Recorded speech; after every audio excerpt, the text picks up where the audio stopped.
apparently decided to go dark. Of course it has. Let's have a wee check on that.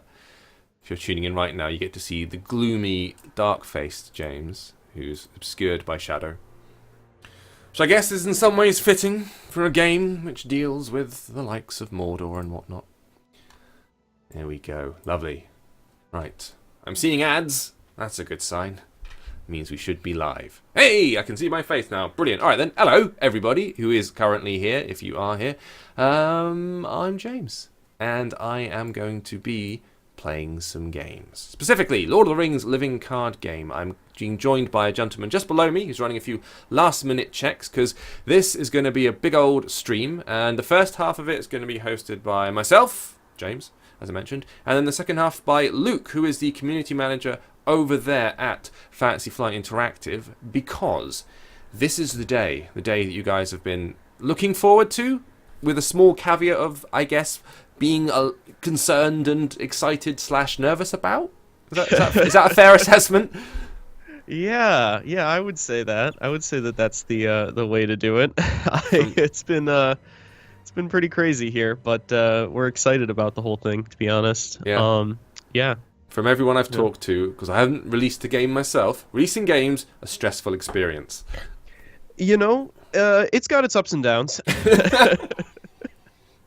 It's the accumulation thing, isn't it? It's because games take, a good long time to make. And then when it all boils down to just like, right, a 24-hour period, there's that kind of mounting, oh my god, it's all been leading up to this.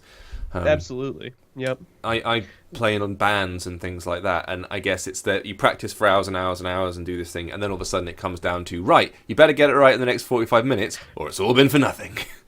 Yeah, I did a little bit of theater in high school. I'm sure people will be completely surprised to know that I am a theater kid from before. So I definitely know how the live stuff goes. Splendid. I'm just I see some people are rolling into chat. Hey guys, how's it going? Yes, they've already popped up. Ogre from Hell, good to see you again. Always a regular here at the streams, and the streams that we did before as well over on Pocket Gamer and AppSpy's YouTube channel.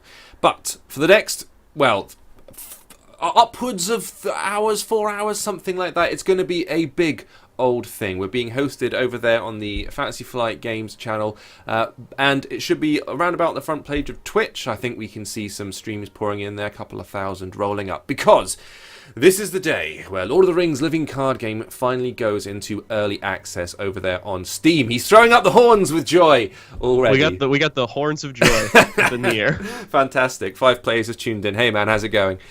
So we've done a stream already of this game with the two of us a while back. Right. When it was in kind of beta phase. You have been streaming like relentlessly over the past few months, haven't you? On your channel, like just giving regular updates of how the game's going. Yeah, I got a live to stream tattooed on my back in big cursive letters. And that's what I do all the time. If you hang around long enough, he's going to get naked and he's going to show you. Oh yes, it's going to be exciting. But what we're going to do today is basically give you the full skinny on what this game is all about in its pretty much final release form, or certainly its early access form. I have just downloaded the new version of it, so some of these features hopefully are going to be new to me. I've already noticed a few tweaks and changes that you guys have snuck in. I'm enjoying the new voice acting for a start. It's awesome. There was a whole bunch of cutscenes where it was kind of just text before, and it was like placeholder. But now you've got the full voice cast going on, and it's sounding nice. It's looking good. A few new animations thrown in there, I think. Plus access to the full actual campaign, which is what we're going to dive into, because I've gone ahead and reinstalled the game back from scratch, which means it's done a little bit of progress resetting for me, which is fine. What we've done is we've gone into the Shadow's Reach, which is the first kind of collection, the first little group of campaigns, and there are 1, 2, 3, 4, 5 different like scenarios which we can work our way through. So in order to get access to the other ones, we have to play through. So we'll start at the top. This works out well because it's actually different to the game that we played the first time. The scenario you were using in the beta is not the same, is it? Yeah, it's completely different. So this is sort of the big thing we've had under our hat for all the developer streams and all the content, is that we completely revamped what this campaign is. Mm-hmm. We rebuilt it from the ground up. It's totally new. It's story based. It's got this really cool narrative about you're gonna see, right? But we really love what it is. Hey Val, thanks for joining us. Val's regular on our stream. I see him in the chat awesome. over now. Excellent. Yeah, so Well, we'll probably see a little bit of crossover today between the two streams, but I'm just going to fire up the first bit of the campaign over here, and good chance that a lot of people, especially if you're on the front page of Twitch, hi, if you're watching, you may be coming to this for the first time, which means that we'll do a little bit of a walkthrough of what it's about, what you can expect when you first fire up the game, and how this game differs from a lot of other collectible card games or CCGs that are out there in the world. Yeah, it's certainly different than a lot of the other digital card games you might see. So you can hear at the moment, probably a little bit in the background, we've got the narration of what's going on. I'm a bit of a Lord of the Rings sort of fan. I was brought up with it. My older brother was the guy who introduced me to it. So if you know anything about Bilbo in Mirkwood with the spiders, then the Attercop thing is a little reference there that people will get, but it does kind of, it runs, I guess, alongside a lot of the Lord of the Rings lore, doesn't it? You're not reliving the actual campaign itself or the main quest or anything. It kind of runs parallel alongside. So actually, it takes place a little bit in we put it right after Bilbo's 111st birthday, I should say. Okay. It's between that time and when Frodo first leaves the Shire. So what we're doing is we're kind of telling a story about this, and basically what's going on is Bilbo has a bit of a midlife crisis, goes out for one last adventure, and finds himself in a bit of trouble, and so you're going to basically go rescue him here, and that whole story with Bilbo starts out with I mean that whole thing begins in the tutorial, and now we are going after him to go find him using our party that we've got. Gotcha. Okay, then. So the tutorial, which was something that wasn't available in the beta, is currently... We could run through that, actually, if you wanted to, or we could just kick off here. What are you feeling? What do you think? Your call. We're gonna probably jump into some of the later quests on our stream today. So okay. Whatever you'd like to show, we're good starting here too. Well, we might as well start here because there was a previous stream that we did where we cover a lot of the basics. I'm reintroducing myself as well, so we can just remind ourselves what's happening. I'm going to keep this starting hand for the time being, and what we'll do. It looks good. Lead into the actual game itself. So we're presented with our 3 hero characters at the bottom here, and here are the spiders, which are trying to keep us at bay. And you've got 2 options to win this particular chapter of the scenario. One, I can either defeat every enemy, so kill all the spiders, or resolve Glint of Steel. Glint of Steel is this little archway over here with the 6 on it, which leads us to these 3 different coloured attributes we got going on. Why don't you walk people through what the stats mean? Yeah, so in Lord of the Rings Living Card Game, instead of just focusing on just combat, we wanted to sort of capture the feeling of questing, the idea that you have adventures you need to go on. And so there's an attack stat, obviously, that's the little blue axe that each character has.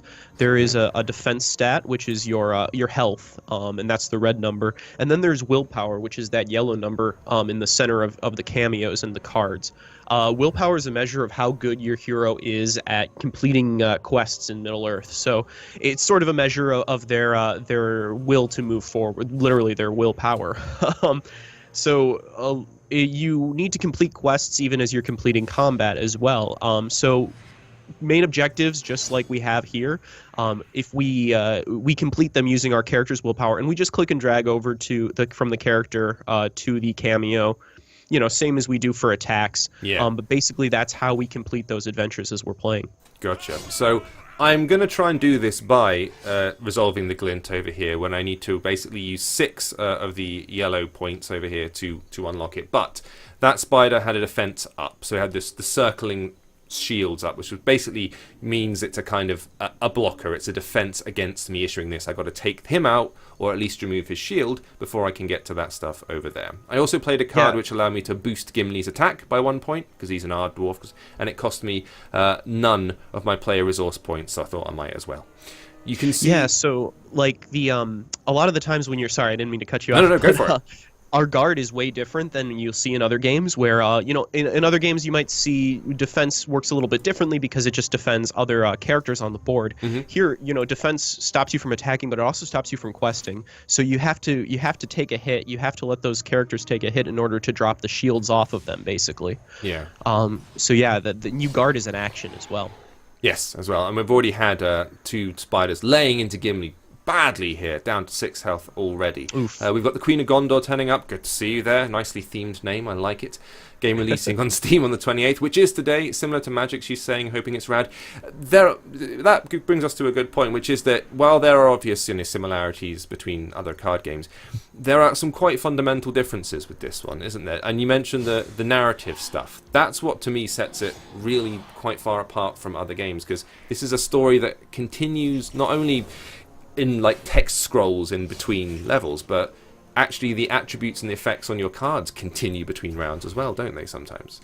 Yeah, they're persistent from board to board, and you can kind of think of each board that you go onto. You can kind of think of it as a new, it's a new location. So you might, if you're from a lot of adventure games, you might think of it as a new level. But you could also just think of it as basically a new puzzle to solve. You know, each time that we go into a new setup, Sauron's got his deck that he can play, and he also has a setup, which is why we have this row of powerful spiders that we have to deal with immediately here in this location.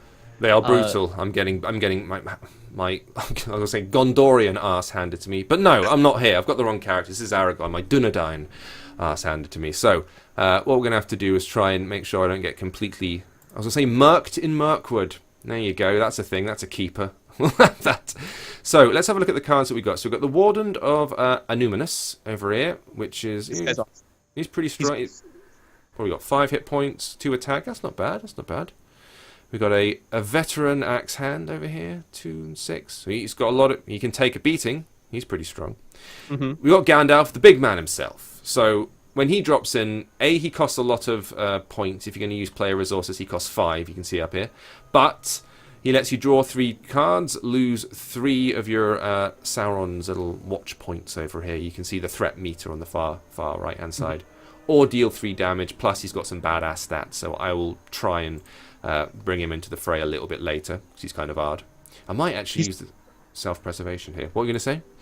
I said Gandalf's just one of the better cards that you can have at your top of your curve. There's like him and Tom, the 2 5-cost allies. They're both neutral, but they both have fleeting, and which means they go away at the end of the round, but they have huge arrival effects. So when you play them, you really are waiting for the optimal time, and you have to make sure you save the resources to do that too. Because every round you're only going to get 3 resources, and Gandalf and Tom both cost 5. So you have to make sure you have them saved from last round. Well, because the spiders are coming out left, right, and centre, I'd have loved to have saved my resource points, but I'm going to have to bust out the veteran axe hand here, because you're getting swamped here. Yeah, I really am. So I need, and this is before I've even started attacking anyone yet. So we've got 2 spiders in full guard mode, which means I still can't get to this, so I need to lay into them. Luckily, Gimli's got 4 attack points. I'm hoping for that shield will probably mean I reckon he's going to only take 3 damage. Rather than the 4 that I want him to take. But we'll lay into him anyway. Oh no! Full damage. Fantastic. Excellent. So I've gotten rid of him. That's a good sign. Though I've just lost Gimli. Oh no. This is disgusting. This is bad. Your first location isn't a great way to start. No, that's pretty grim. But then will highlight how this works, because rather than everything just resetting in the next round and going back to 0, you're going to see the long-term effects of this stuff, which is why this is slightly more unique compared to other card games. So we've got I'm going to use the big man Aragorn to nail that guy. That takes down that spider and removes all of the guards from that. So now I can actually, if I want to throw Arwen over here, I actually can. I'm just cautious because she doesn't have a very high attack, but she has that 3 in the yellow that we really need. So that's half of the points already removed from the Glint of Steel. So that's good. That's right. Yeah, she's great at questing. She's kind of the support hero, you know. Like this is we're playing the starter deck right now, and the starter deck is kind of built around having 1 hero of each type that you'll see. So Aragorn's kind of mid-rangey. He can do everything okay, but he's not great at anything. Arwen is more about support, and she's about questing, so she's kind of a lower threat cost as well. And then Gimli's just like your tank. So he's the character you're supposed to use to really deal with having a bunch of enemies on board, or a bunch of big ones, unless he gets defeated by a bunch of spiders. Unless he gets targeted by all the spiders, yeah, that sucks. So we're now seeing some of the residual effects from the cards I played earlier. So we added an upkeep, which means means you can restore 1 hit point to a character now. See that little purple gem there? That represents some of the bonuses that have been added. So they all could use a bit of upkeep, frankly. So we'll get hers. Let's see if... I can't remember if Aragorn has one. I don't think so. His power was different. So Arwen's power is that she'll heal one every turn, but your self-preservation is going to automatically heal on whatever character you have it attached to. Nice, nice. Okay, so I've got 3 resource points to spend this round. Let's look what we got. We've got the Athelian Lookout, who's a Gondorian, 2 attack, 4 health. It's fairly mid-range, that's good. The Sneak Attack, that played into effect last time. This allows basically the character to become invisible to attacks until they attack. Is that right? Am I making that up? Yeah. Yeah. Right. So Sneak Attack pulls out a random hero, but it looks like here you got the Sylvan, right? Is that what happened? So yeah. Yes. They're gonna give you stealth, and stealth means that they can't be attacked until they're the last unexhausted character on the board. Yeah. So let's have a look at the Warden of Animus. He's got a surge. Oh, he's pretty hefty. Unfortunately, I have to keep spending resources here, but what I'm hoping is I can fend off some attacks with the other guys, use Arwen to deal with the Glint of Steel, and then we can just get out of here. I generally like hanging around and trying to kill everyone, but in this case, we've already lost Gimli, so I'm thinking it might be wise to play it a little safe. I don't have the if you have the luxury of doing that yet. Yes, we shall see. So, we'll play him down, and then let's see about these spiders. So, who's got the highest attack at the moment? Got a load of 2s kicking around, so we can afford to at least take one of them out. And I think I'm going to use those 2 guys to savage them. Oh god! And that's Aragorn down. You know what? I think this is going to end pretty quickly. Kind of seems like it. Yeah, it kind of looks like you may had a little bit of trouble for this first quest. That's all right. These things happen. It's a starting thing, and plus, this is genuinely the first time that we've sat down and played these ones. Previously, it was the beta that we were playing, and now this is the official release build, which was literally just installed seconds ago.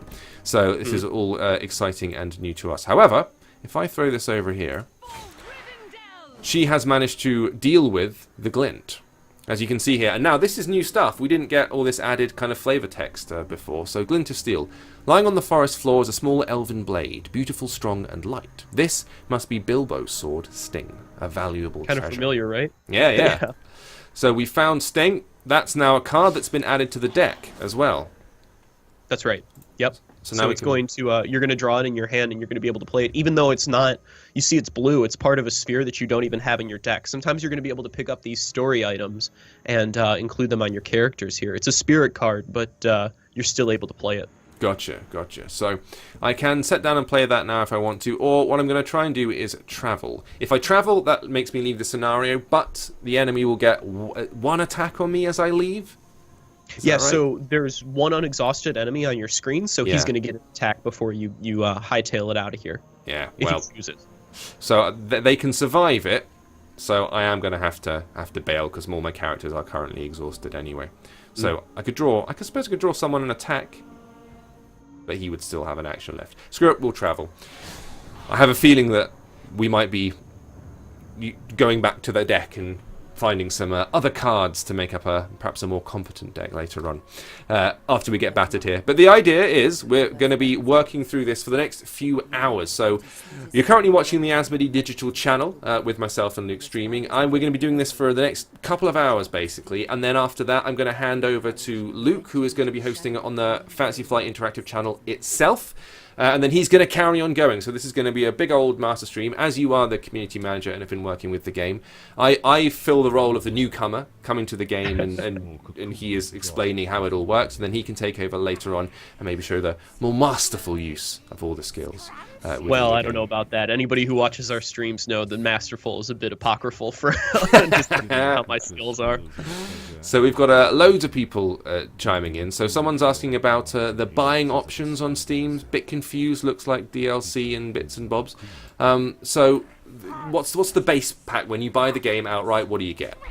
So early access, we're selling what we call founders packs, because early access is a little bit weird about doing free to play stuff. So we just determined we'll do founders packs, and they start at $7.99. That's U.S. currency, and they go up from there. And what they do is they include a ton of valor. They included some cosmetics, some extra stuff to get you started in the game, as well as unlocking the base game. we're going to do early access for a while, probably like 5 months, something like that, 3 to 5 months.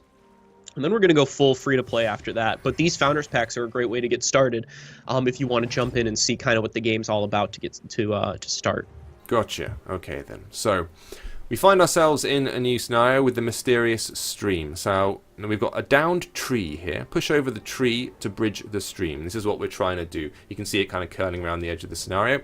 So either I use Arwen a couple of times to break this down, push the tree over, and then I can get out of here.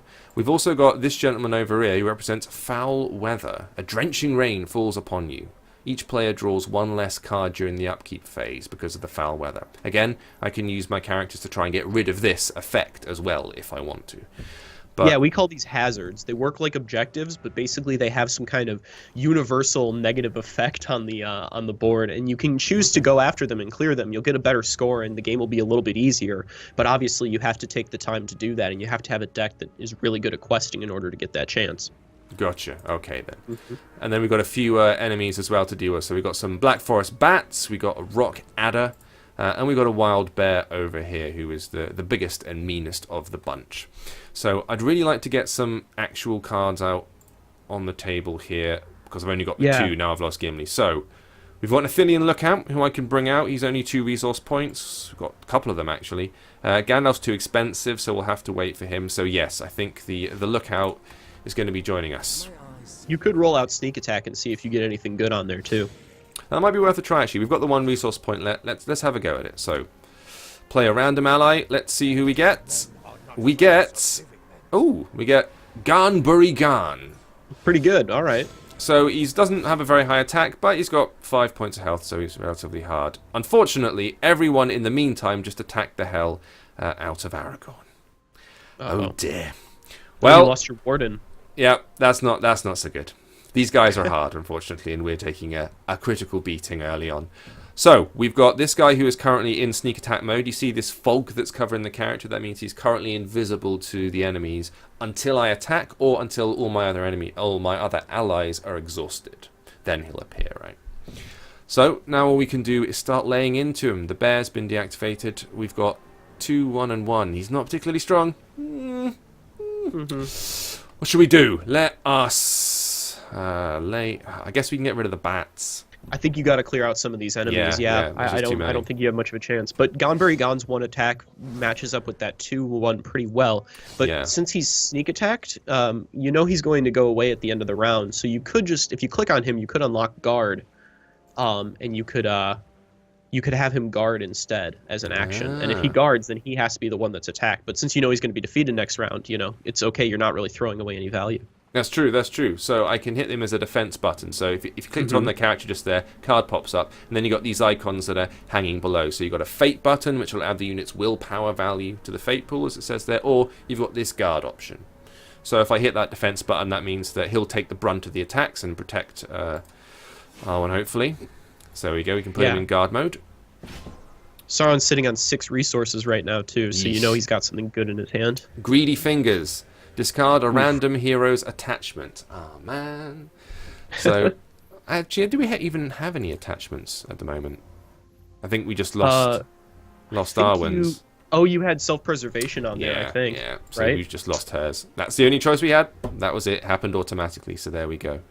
Now let us... So he's got one attack. I'm thinking we've only got really Arwen who's left to do any damage.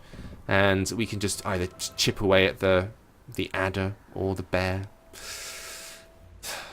The bear's doing a lot of damage, so we might as well lay into him. Yeah, that Stalwart means he gets to activate twice, which means that you're basically staring down 6 points of attack every time that you have an active bear on the board. Yep, and we've only got 3 points of life on this guy and 5 on Arwen, so I think the end is in sight. However, there's more of them. 3 forest spiders now enter the play. Man, this is a cruel game. Oof. Why'd you make this cruel game? You're not having a great run here, James. I think maybe we have to build you a nice deck. Yeah, that's the thing. So we've just started out with the default deck as the game is installed. Not to say that you can't be successful with it, but it just does. It comes to knowing your deck, the characters that you're playing with, and which cards to pull and when. So we can go back, refine it, and then take another run, which is what this stuff's all about. So Adventure phase. Let's see what we got. 3 points again. We've got another Athelian lookout. We've got Sting. And we've got another sneak attack. We've got an archer as well has appeared. Nice. Got a Galadon archer. Only 1 point of attack, 2 defense, but he's only one resource point. So I think we'll get the Athelian lookout into play because we just need numbers. We need people to divert attention from us, basically. From the main heroes. You just need to swarm out the board here because it doesn't seem like, I don't know, the end seems to be in sight. I think here, James. We're not doing great. It's fine. It's fine. I'll take it on the chin. We won last time. I think we won fairly easily last time. So this is karma catching up with me. That's right. So we'll deal one. Oh, sorry. I was just going to say that there's some people in the chat who are asking about how the game expands, how they're going to get more content. And I just wanted to address that real quick here. So the game is going to be a free-to-play model, which means that you can unlock new quests and new hero packs for real-world money, but you can also spend Valor, which is the point system you get for playing the game well. You get those points at the end of the round, and once you've completed the quest, you'll get that Valor score, and you can kind of save that up. So nothing in the game is locked behind only purchasing, which is kind of cool. You can spend Valor on basically everything in the game. And that's how you can expand as well. So that's kind of cool. Gotcha. The other thing that I think is like worth talking about is the LCG model. So the packs aren't randomized. You either buy new cards using hero packs, which are they come with a hero and then some cards that sort of remind us of that hero or are thematically tied. Like, you know, Legolas might have a bow with him, some elves, stuff like that. But those packs are predetermined. They're not randomized. And then the other cards you get, you just got a game over screen. I really did. It was coming. It's okay. Well, the other cards you'll purchase individually just for Valor. They're not available for real-world money. Gotcha. So it's kind of cool because everything is basically a la carte and how you demand it. So you'll never get duplicates. You'll never have to craft. You'll never have to trade, anything like that. It kind of expands more like almost like an RPG in that way. Gotcha.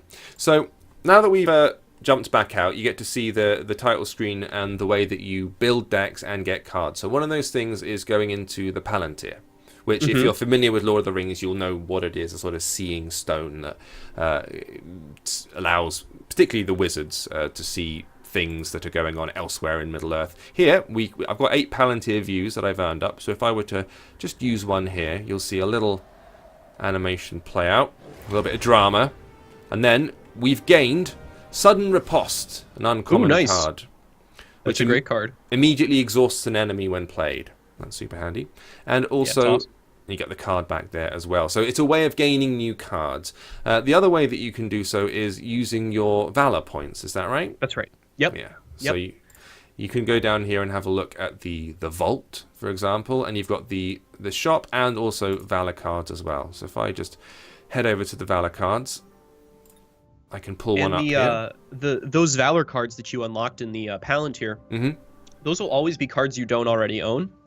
Oh, gotcha. Excuse me. So those are randomized, but they're from a list of things that you already don't have in your collection. So you're not going to wind up with duplicates. Get duplicates in there. Yep, that's right. This is good stuff. This is good to know. So here's a whole bunch of Valor cards that we can pull up, and if you just pull them up, it gives you a wee quote from the books, and then just gives you the info about what the card's all about. You can ready a character here without the Forest Snare, exhausts a non-unique enemy, and the enemy doesn't ready itself during the upkeep phase. It's pretty good.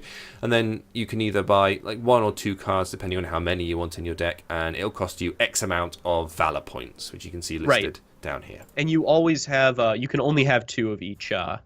That's the max, is it? Yeah, that's right. Gotcha. Okay, so Lammas Bread, restores 2 health to a character and then readies them. Very nice. So, James, can I ask you a personal question? Go for it. I've got no secrets from the Twitch stream. Oh, excellent. Good to know.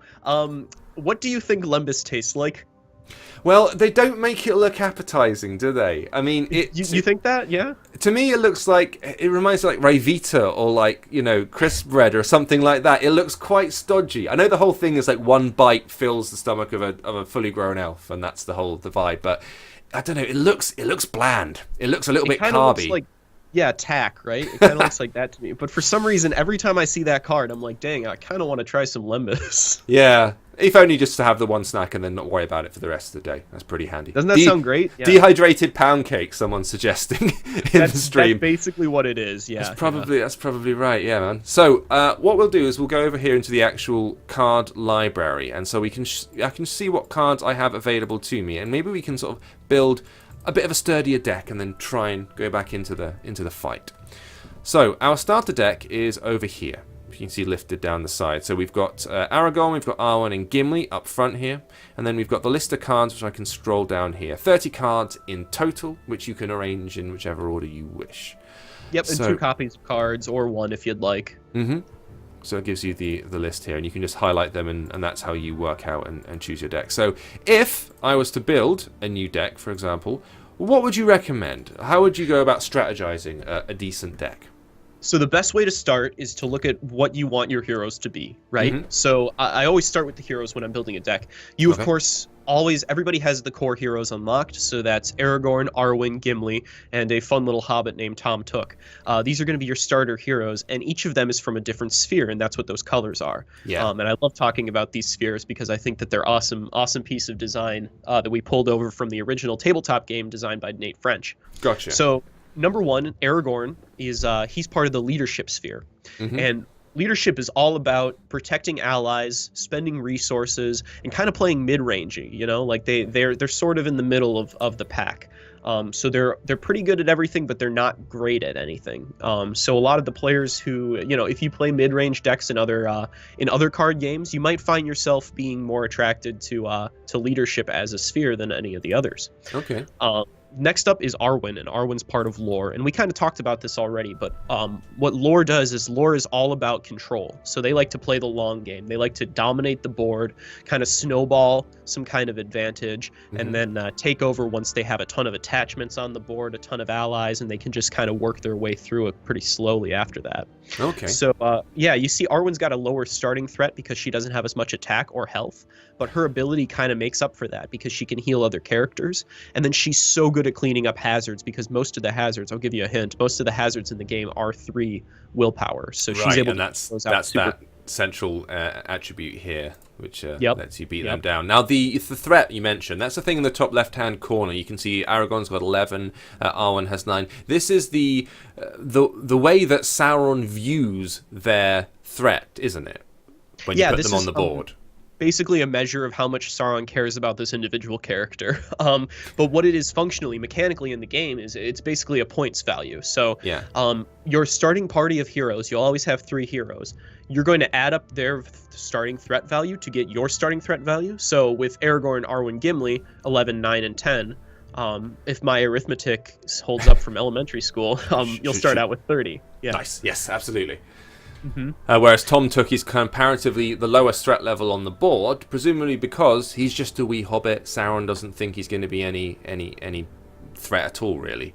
Right, but in practice, Tom Took is pretty powerful. He's part of the spirit sphere, and they're kind of the most unique out of all the spheres because they care about willpower, they care about preventing damage. They're really tricky, and I find that they're a lot of fun to play. You see, Tom Took has the ability to basically bubble, as I call it, one of your characters. He can put a shield around them, so the next time that they take, the next time there's damage, Tom Took's going to cancel it out completely, which is awesome. Gotcha. 1 attack, 2 willpower is fine. 8 health is not a lot at all, but he's got some amount. He's got some stuff that he can do, which is pretty good for him. So he's good if you want to play that kind of a tricky deck. And then lastly, there's Gimli. And Gimli is totally your tank. Like, tactics is all about combat. They love hitting hard, they love hitting fast, and they don't mind taking damage. 2-1-12, like, you're not going to see more health than these starting heroes. No, he's a beast, isn't he? Yeah. Yeah. And every time a character takes damage, his Dwarven Rage activates, and he gets +1 attack. Yes. So he's great for that.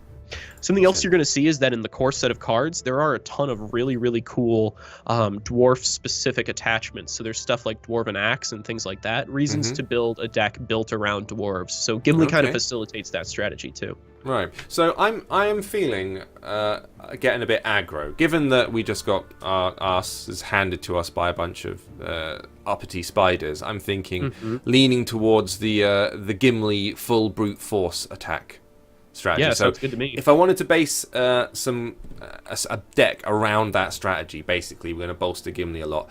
So in a very simple way, lots of red cards is a good way to do that if you're starting out. I think so, yeah. Yeah. Okay. All right then. So we can see our card libraries here, which gives you the list of what cards are available to us at the moment. So in the red pile, we've got, you mentioned the Dwarven Axe. That's right there. We've got Bjorn. Bjorn. He's well hard. What does he? When he change, does he change, Bjorn? Cannot equip items. But we kind of represent it by every time he takes damage, his attack goes up. So you can have the 2/6 human, or you can have the 5/1 the 5/1 bear version. Bear version. Yeah. I got you. So he builds and builds as he gets more angry. So we've got Feint here as well, which is reduce a non-unique enemy to 0 attack. That's super handy. The Galadon Archer. We've got Man of Daeg. Is it? Man of Dale, sorry. Ranged attack. Yep. That's kind of a Bard the Bowman kind of thing. We've got the Spear Wall. Every enemy loses 2 attack points this round. Minimum of 0. Nice. That's good. Yeah, these are hard. I like these. Yep. So I'm thinking maybe we can start getting these into the pack.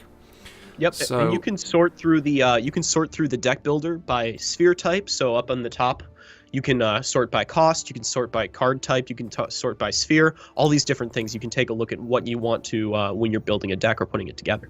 Got you, yeah. So I've just dropped down there into tactics, and it's isolated all the red ones for me. So that's super handy. So the other thing to manage with all this stuff, it's the resource cost versus, when you can pull it out. Because if you bust out a bunch of Bjorns, then you're never going to be able to play any of them until like the 3rd or 4th round, because they all cost five resources. I'd love to have a table full of Bjorns, but it's just not as Wouldn't easy. we all?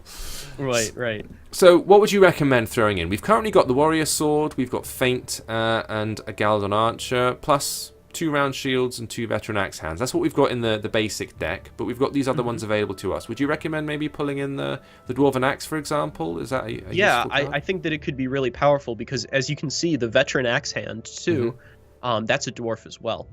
So let's throw some Dwarven Axes in there to get started. Nice. We're gonna have to cut some cards though. Add a card, cut a card, as I always say on our streams. We are. So we have to. Deck yeah, is we have full. to decide what we don't want, basically. So we've got Gandalf, got the Warden of Anuminas. We've got a couple of Imladris caregivers. What do they do? They heal when they come in. Yeah, they heal. We quite like them. They are kind of good. What could we drop? Guard of the Citadel. He guards, clearly, but not much in the attacking front. He is good at it. The Mithrinda's Advice lets you draw 2 cards. We've got one of the sneak attacks. I'll keep one of them just in case. Warrior Sword lets you gain that 1 attack, and it costs 0 resources. Maybe we could get Advanced Warning out of the deck, since we saw how fast that last game was. I don't think we have time to play preparation cards, so maybe we can just throw it out there. I'm down with that. So if we pull out the 2 of those, that frees up 2 spaces. So if we grab a Dwarven Axe, and maybe another one, we'll put 2 Dwarven Axes in for the time being. So that takes it back up to 30. So there's a little rejig. What else have we got that might be useful? The Round Shield. That player gains block for the course of 2 resources. That's kind of handy. Is there anything else we could cut that might be worthwhile? So we've got Go on. Let's. I think a good place to start, now that we have these Dwarven Axes in here, if we untag tactics from our tags and just go to all spheres instead, and then let's go ahead and type dwarf into the search bar and see what comes up. So I'll stay neutral. Hang on. Let's remove these, remove those, remove those. There we go. All spheres. So you want to just type dwarf and see what appears. So we've got 4 things that have appeared. So we've got the Dwarven Axe. We've got the the Erebor Watchman has popped up. He's a dwarf. He's got the block ability, and he's got 4 hit points. We've got the Longbeard Mapmaker, where I spend 1 resource to gain 1 willpower point for the round. That's quite handy. Only 1 resource point there. And we've also got the Veteran Axe Hand in the list. So that's what's popped up for us. Yeah. So you could search and you could use any of these cards, but now that I told you to do this, I'm kind of like, I don't really think any of these are going to be that good in the deck. Well, we've got the Dwarven Axe, so we're kind of covered there. Right. The Erebor Watchman could be kind of helpful.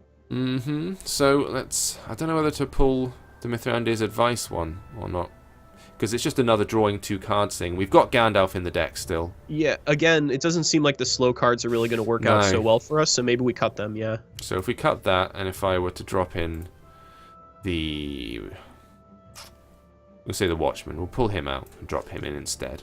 Okay. Cool. So that's a good switch. And I think that... Should we try that? See how that runs? Is there anything else you'd advise tweaking while we're here? I kind of want to take self-preservation out and get something else in, but I'm trying to figure out what would be good for us based on what we're trying to do here. Okay, well, we can take at least one of the self-preservations out to give us a free card. Just because I think it's slow. Did we just unlock a Lembas? Is that what happened? We think we were looking at the Lembas. I think we could go and unlock it if you fancy. Maybe we should instead. Yeah? It might be a better healing because it actually activates a character again, so you can use them a second time. So I think maybe that would be a better choice. Okay, all right then.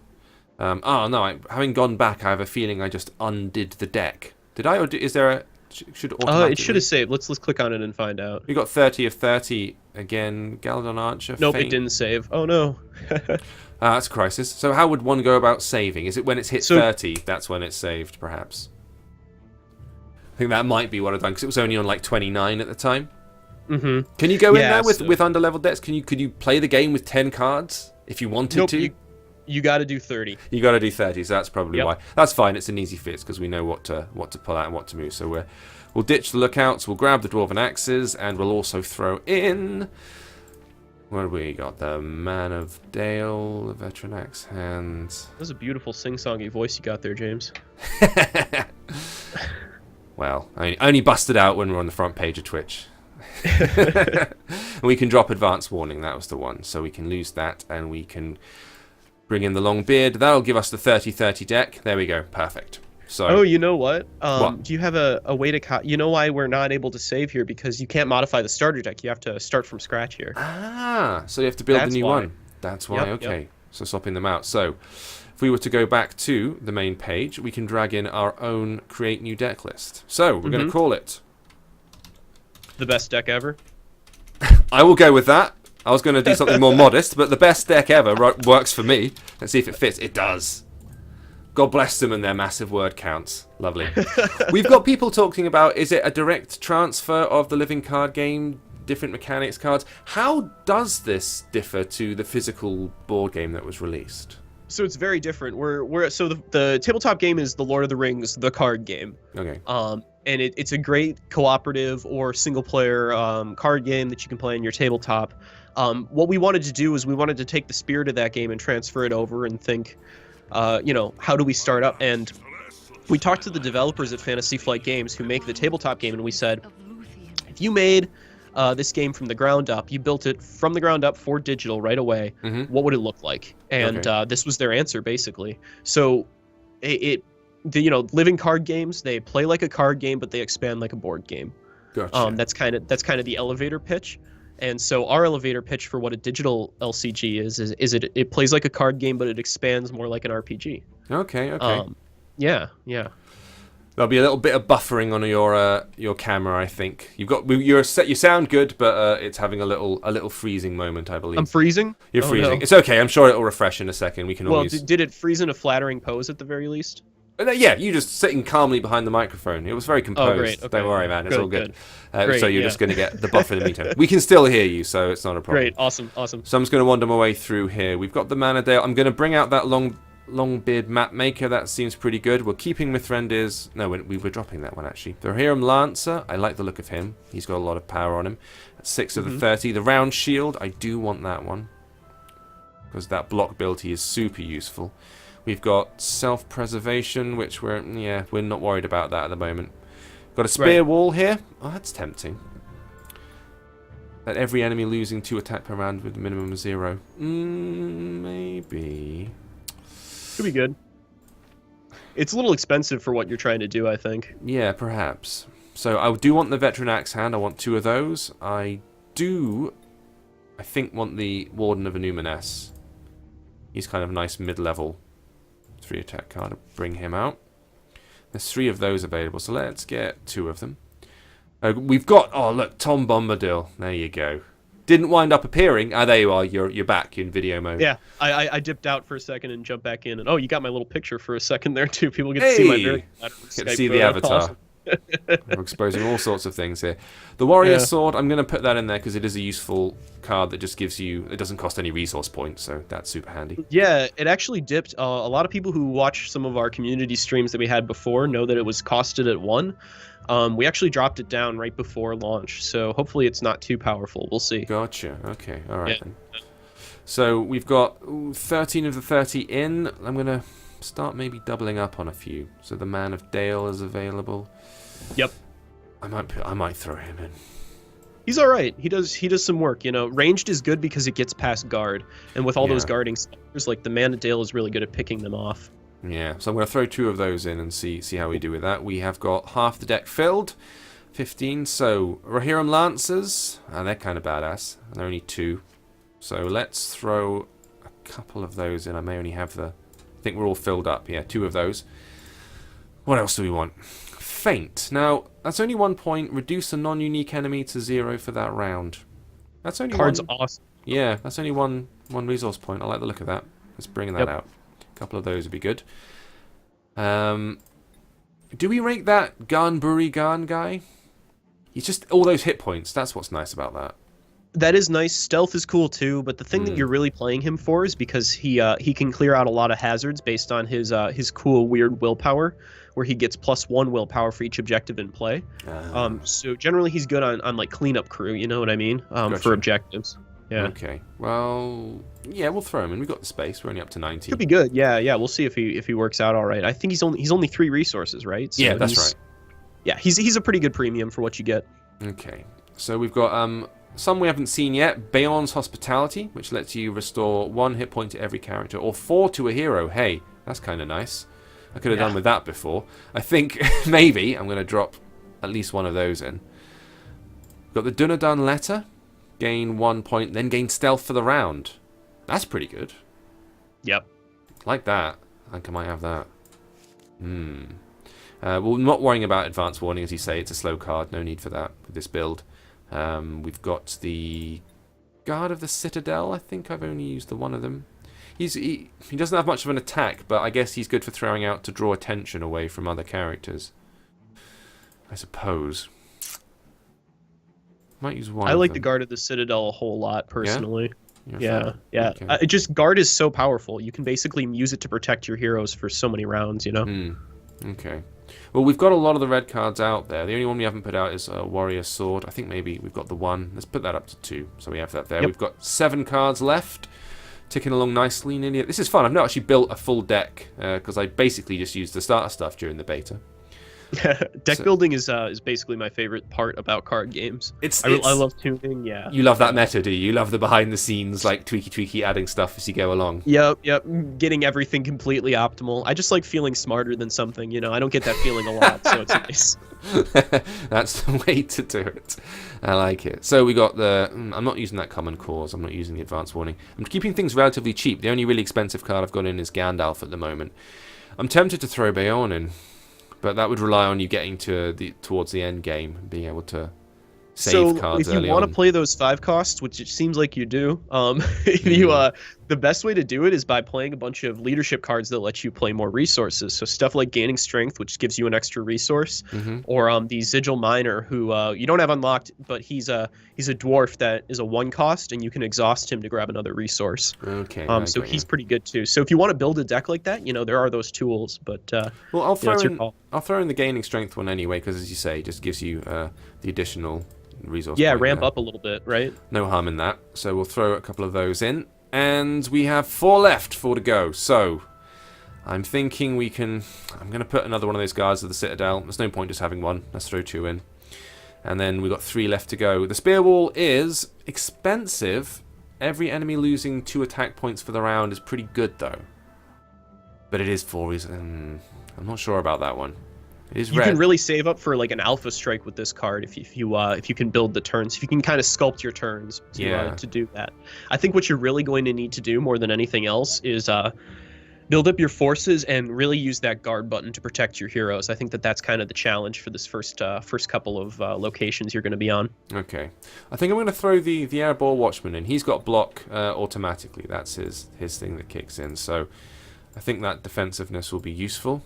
So I'll throw 2 of those in, which leaves 1 Lone card left. The Dunedain letter. Could I do that? Gain an extra hit point and gain stealth for the round. Go sneaky. I've not played with that yet. That might be worth a try. Maybe give it a shot. We'll see. Yeah, why not? Okay, so we've got a 30 card deck there with the heroes, so I'm going to go ahead and save that one so we don't disappear and lose it again. The best deck ever. Great. We're leading with I don't know about that. our confident feet, so let's see how we go. So, people are all throwing their weight into the chat room here. Good to see you all turn up, by the way. I couldn't possibly name all of you. But what have we got here? Ogre from Hell chiming in. And then actually many people are discussing the packs and how to get. We've got a lot of interest in the purchasing, which is nice. So, looking good. I'm going to head out of here. Cool. I think we're ready to go. If we go into the game, we will get to choose our deck prior to going in, presumably. So if we go into the Shadow's Reach. So we're going to hit the starter deck. We're going to swap it out for our best deck ever. I'm going to be gung-ho and leave the difficulty on normal. See how badly we get battered. A bold man. Well, yeah, well, I can always, because I'm a comparative noob here. You, I'm sure, can play it on normal and hard later. If I get totally battered, I can always switch back to easy and then learn. But sure. In the meantime, we'll carry on as we were. So we're going to take another run at this with a completely fresh deck. Incidentally, if you're tuning in now, we're heading up to about the hour mark of the stream on the front page of Twitch. If you are watching, hi, good to see you here. This is the official launch of the early access of Lord of the Rings Living Card Game. We're going to be streaming it for another hour or so with myself hosting, and then I'm going to hand over the reins completely to Luke, who is going to carry on in my stead. So we're going to be here for a good few hours yet. So if you want to see how the game works, and if you fancy maybe jumping over and to Steam and adding it to your list, or even buying it, and you're a little bit like, I wonder if this is worth my time, then stick around. You'll be able to find out. Absolutely. So, here we go. Everything's firing up. You can see the little alert me to the threat level on the right-hand side jump to 30, because that's how my hand works. Now, I'm starting off with Gandalf, the Man of Dale, Feint, the Galadon Archer, and another Man of Dale. Okay, so we can click on cards to mulligan them. I don't think we want Gandalf yet because he's too expensive. He's too expensive. So we'll get rid of him. I really like planning out my first couple turns with my mulligan, making sure like, okay, yeah, I can play this. If like with all card games, go in with a plan, and you can do a lot better. Yeah. So we don't want Gandalf. We do want Galadon Archer. I think it's going to be pretty good for us. Yep. Maybe one Man of Dale. I think we can get rid of the second one, and let's hang on to that Feint too. Sure, okay, so that keeps things nice and low tier, so I can confirm that. Bam. And we've pulled out... Oh, good! We've pulled out the Round Shield, which is only 2 resource points, and a kind of a boost card. And also the... I always can't pronounce Ganbury Gan, that guy, with his stealthiest. Cool. So, we're back with the spiders, and we're back with that glint of steel, which now we know what it is. Spoilers. It's a sword. So... We've got some good cards here. Now then, 3 resource points.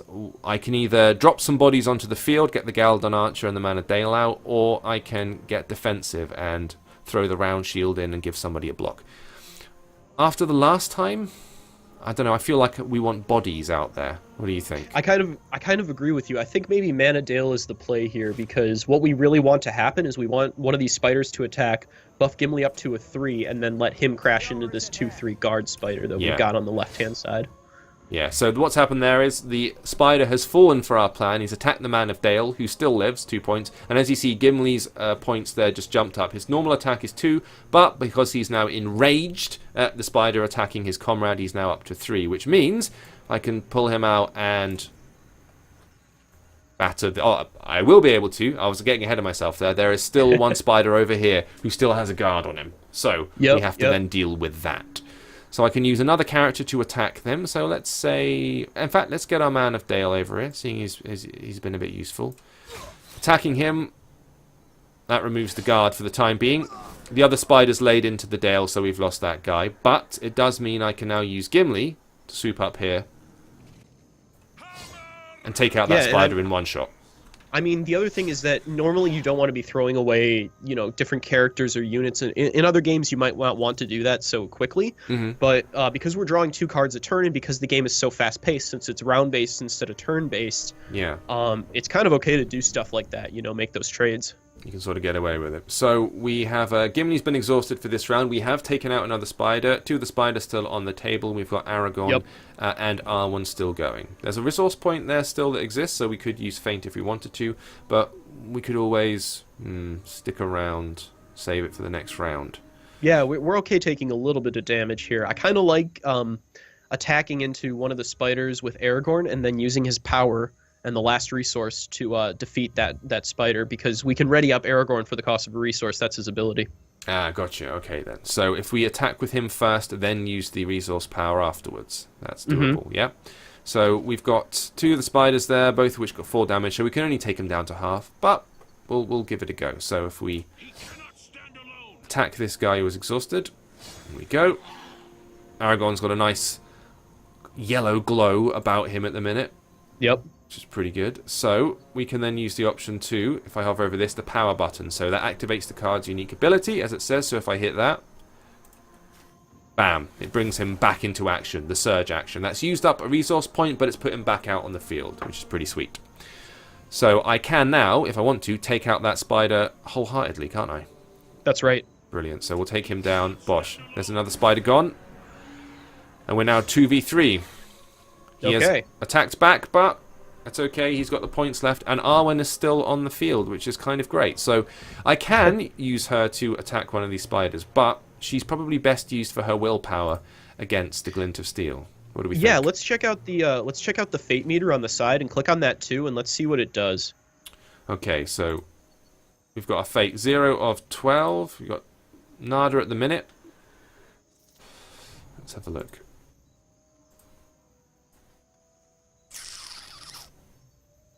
So she's got a fate button, which is underneath her willpower value. So if we use that, you could get up to and unlock that first fate event, or you could just use her to put 3 willpower progress on the objective that's on the field right now. I think we'll do that for the time being. So we're gonna run ahead. We've removed the guard, and bam, we've removed 3 points off the willpower from the Glint of Steel. Another one of those, and we'll be able to swoop past and exit the whole play. Seems good. Nice one. All right then. See, this is useful having you here doing the coaching, because you've been living with this game for how long now? How long we about a year. I've been working on this project for about a year. Wow. Okay. Along with the rest of Fantasy Flight Interactive. So we've just had them bring out a whole bunch more spiders onto the pitch. They keep coming, the hatchlings. My God, 1, 2, 3, 4, 5, 6, 7. Good Lord. I absolutely love you calling it the pitch, James. The field, the forest, what should we call it? What would you technically call it? The board. I love the pitch now. I think I'm only going to use that term from now on. This comes from being English and being surrounded by people who obsess about football, so... Exactly, yeah. I just default to it. So, you're right, though. We've got a lot of people now against us, which is frankly terrifying, so we kind of want to get out of here. However, Arwen's got her upkeep skill, so she can restore 1 health to a character. She's down to 5 at the minute, so I'm going to actually use it on her. So now that we'll all have 6 points in the end. One of the spiders has got a guard up, so we need to remove that guard before we can do anything about the objective. And I've just drawn the Rohirrim Lancer, and I think a Veteran Axe Hand as well. So those have been added to the deck now. Nice. So, some of these spiders, it's not that they're super powerful, it's just that there's a lot of them. Yeah, you're getting swarmed here, but I think that if you get an ally down, like the Axe Hand, and have him guard a little bit, you can mitigate some of the damage that's on the field. Nice. So, what we've got at the moment is, if we pull out a Veteran Axe Hand, we'll put him in.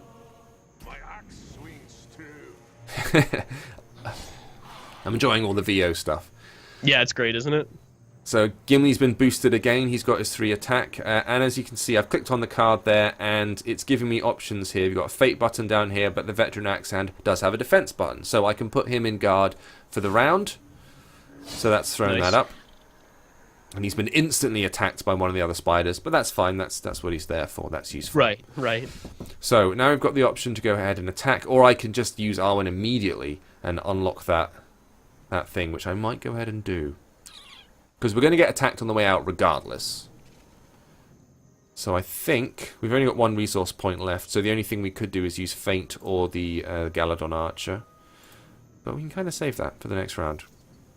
So if I use Arwen's willpower, now we've removed the guard on that, we can immediately unlock the objective, which we now know That's right, right. Is But you do have a lot of enemies on the board. They're probably going to deal some damage to Arwen, so it might be worth clearing some stuff before you travel. Yeah, okay, so that would make sense. So when you hit the travel, it gives the your enemies a chance to attack. Does that mean that everyone who isn't exhausted will get a knife in? That's right. Right, so yeah, in that case, we need to exhaust a few people before we try that. So yeah, or just guard up with one of your characters and have them take some of the hits and then get going. That is also good. All right, then. So we've still got one resource point available to us this round, so maybe if we can pull someone out who could guard. So are the Galdon archers capable of guarding? No, they're ranged, aren't they? Yeah. Well, they can guard, but you could also guard with just Gimli since he's got 7 points of health, and then maybe use Arwen to heal him next round. Okay. He's a sturdy boy. That's good. All right, then. All right, cool. So let's do that. We'll keep the resource point, and we'll put Gimli in guard mode. Bosh, there he is. He was immediately attacked by somebody else, and we've also got three. So we've got 3 spiders left on the field. We still got Aragorn. Yeah. Maybe have him guard too. Have him guard as well. Yeah, that's what I'm thinking. So if we go guard mode for Aragorn, another spider's gonna jump at him. Okay, that's taken him out. That's good. Yep. So now we've only got 2 active. End of the round. So if we hit travel now, yeah, you'll take 2 points of damage, but I think you can afford it. Even if it goes on Arwen, I think she'll be okay. She's only got 4 hits, but they only got 1 each, so that's fine. They can only do a maximum of 2. So they've gone for Gimli, and both gone for Gimli. Fair enough. Right. Yep. All right, then. Oh, awesome. Okay, cool. So they're going after your tank instead, which is kind of what they did earlier too. Yeah. Well, we're already doing better now. We've escaped the first round with not a single hero character down, so this is an improvement. We're getting there. We're getting there. This is better. So one thing that's coming up a bunch in the chat now and then is people are talking about what about multiplayer? What about the cooperative or multiplayer aspect of it? So what have you guys got planned beyond the single player campaign? Yeah, so there's a really robust co-op mode that's going to be coming during early access. Beyond that, we don't really have plans for PvP as much. Okay. If we do it, we kind of want to do it in a different way, right? So we've had some internal conversations about what it would look like or what kind of mode we might have. But the nice thing about early access and about a living game like this is that we're able to sort of add those modes on the fly, right? Or kind of address those features once we find it appropriate. So to start off, we're definitely focusing on single player or co-op, but who knows what'll come down the line, I guess. Gotcha. All right, then. So we're in the next environment. We're back with the bears, the bats, and that bad weather. So we're starting off at the beginning of the round. Our heroes have taken a bit of a beating. So we got Arwen's on 4, we've got the Dunedain Aragorn on 6, and Gimli is over there on 3, who I think is the person we're going to heal with Arwen's restore power. He's down to 3. So if we use that on Gimli, that takes him back up to 4. Yep. We saved that resource point from last time, so we are starting with 4 resource points instead of 3. That's kind of good. Nice. Yeah, that's a good way to start. And I think maybe feint on the bear is the best way to start here. Yeah, that's the way to go. Because you basically cancel out 6 damage since it has that stalwart. So you can attack twice, right? Yeah, exactly. Yeah, exactly. okay. All right then. So we can, for the sake of this one round, we can basically get rid of 6 points of damage right off the bat. So if we play that card, and it's only 1 resource point, and we'll play him on the bear. Bosh, there we go. So now he can attack twice, but it will do nothing. So nice to him. Now, the bat's just had a go at Gimli. He's down to only 2 hit points, which is not great, but he's got his attack bolstered to 3. Now, can we do anything about Gimli and stop him from dying horribly within the next couple of turns? Well, you can use him to defeat the snake, so that'll get the last attack off the board, so you'll have at least a little bit of time to play some stuff. Yeah, okay. So let's do that first, and then we can worry about boosting his health a little. So he's got 3, because of that boost that he's gotten from being attacked, we can use him to 1-hit kill the snake, which is lovely. The bat's exhausted, and the bear can do nothing. Unfortunately, they've just played a giant spider. Well, at least you took out the snake before they got that on the field. We did. But you're probably going to need to guard up to make sure the spider can't attack into Gimli and beat him. Yeah. So I guess Aragorn's the guy on the field who's got the most hits. He's the guy who can take it at the moment. But I guess we could use our our veteran axe hand, I suppose, to take the Right, brunt of yeah, it. that way your heroes... It's interesting, right? Because your main units are your health total in this game. If all your heroes are defeated, you lose. So sometimes you need to protect them. Sometimes you need to spend that health like it's a resource. It's basically any of these kinds of things. On the upside, though, we've still got 3 resource points, and we've got a bunch of cards down here. So, got the Dwarven Axe has appeared. Sting is still there, if we fancied using it. We've got the Hiram Lancer out on the pitch. We've got the Ganadon Archer. We've got the Round Shield, so I can give a character the ability to block, if they don't already have it. And we've got the Garnbury Garn guy as well. So, if we use the... Who's got the highest attack value? The Dwarven Axe. 1 attack or +2 if it's a dwarf. Ooh, that's tempting. How long does that effect last, the Dwarven Axe? You just get it on the board. You just get attachments like this whenever you put them on there. So you could get Gimli up to 5 health. I mean, 5 attack. Or you could even put it on the veteran axe hand to bring him up to 4, which is pretty good too. Yeah. And will that last for the duration of the quest? Or yeah, it will. On there. See, that makes you want to put it on Gimli, because he's the guy we want to be there the whole time. So that could be quite good. That's 2 resources, but I'm concerned. I don't know if we need somebody else out on the field as well.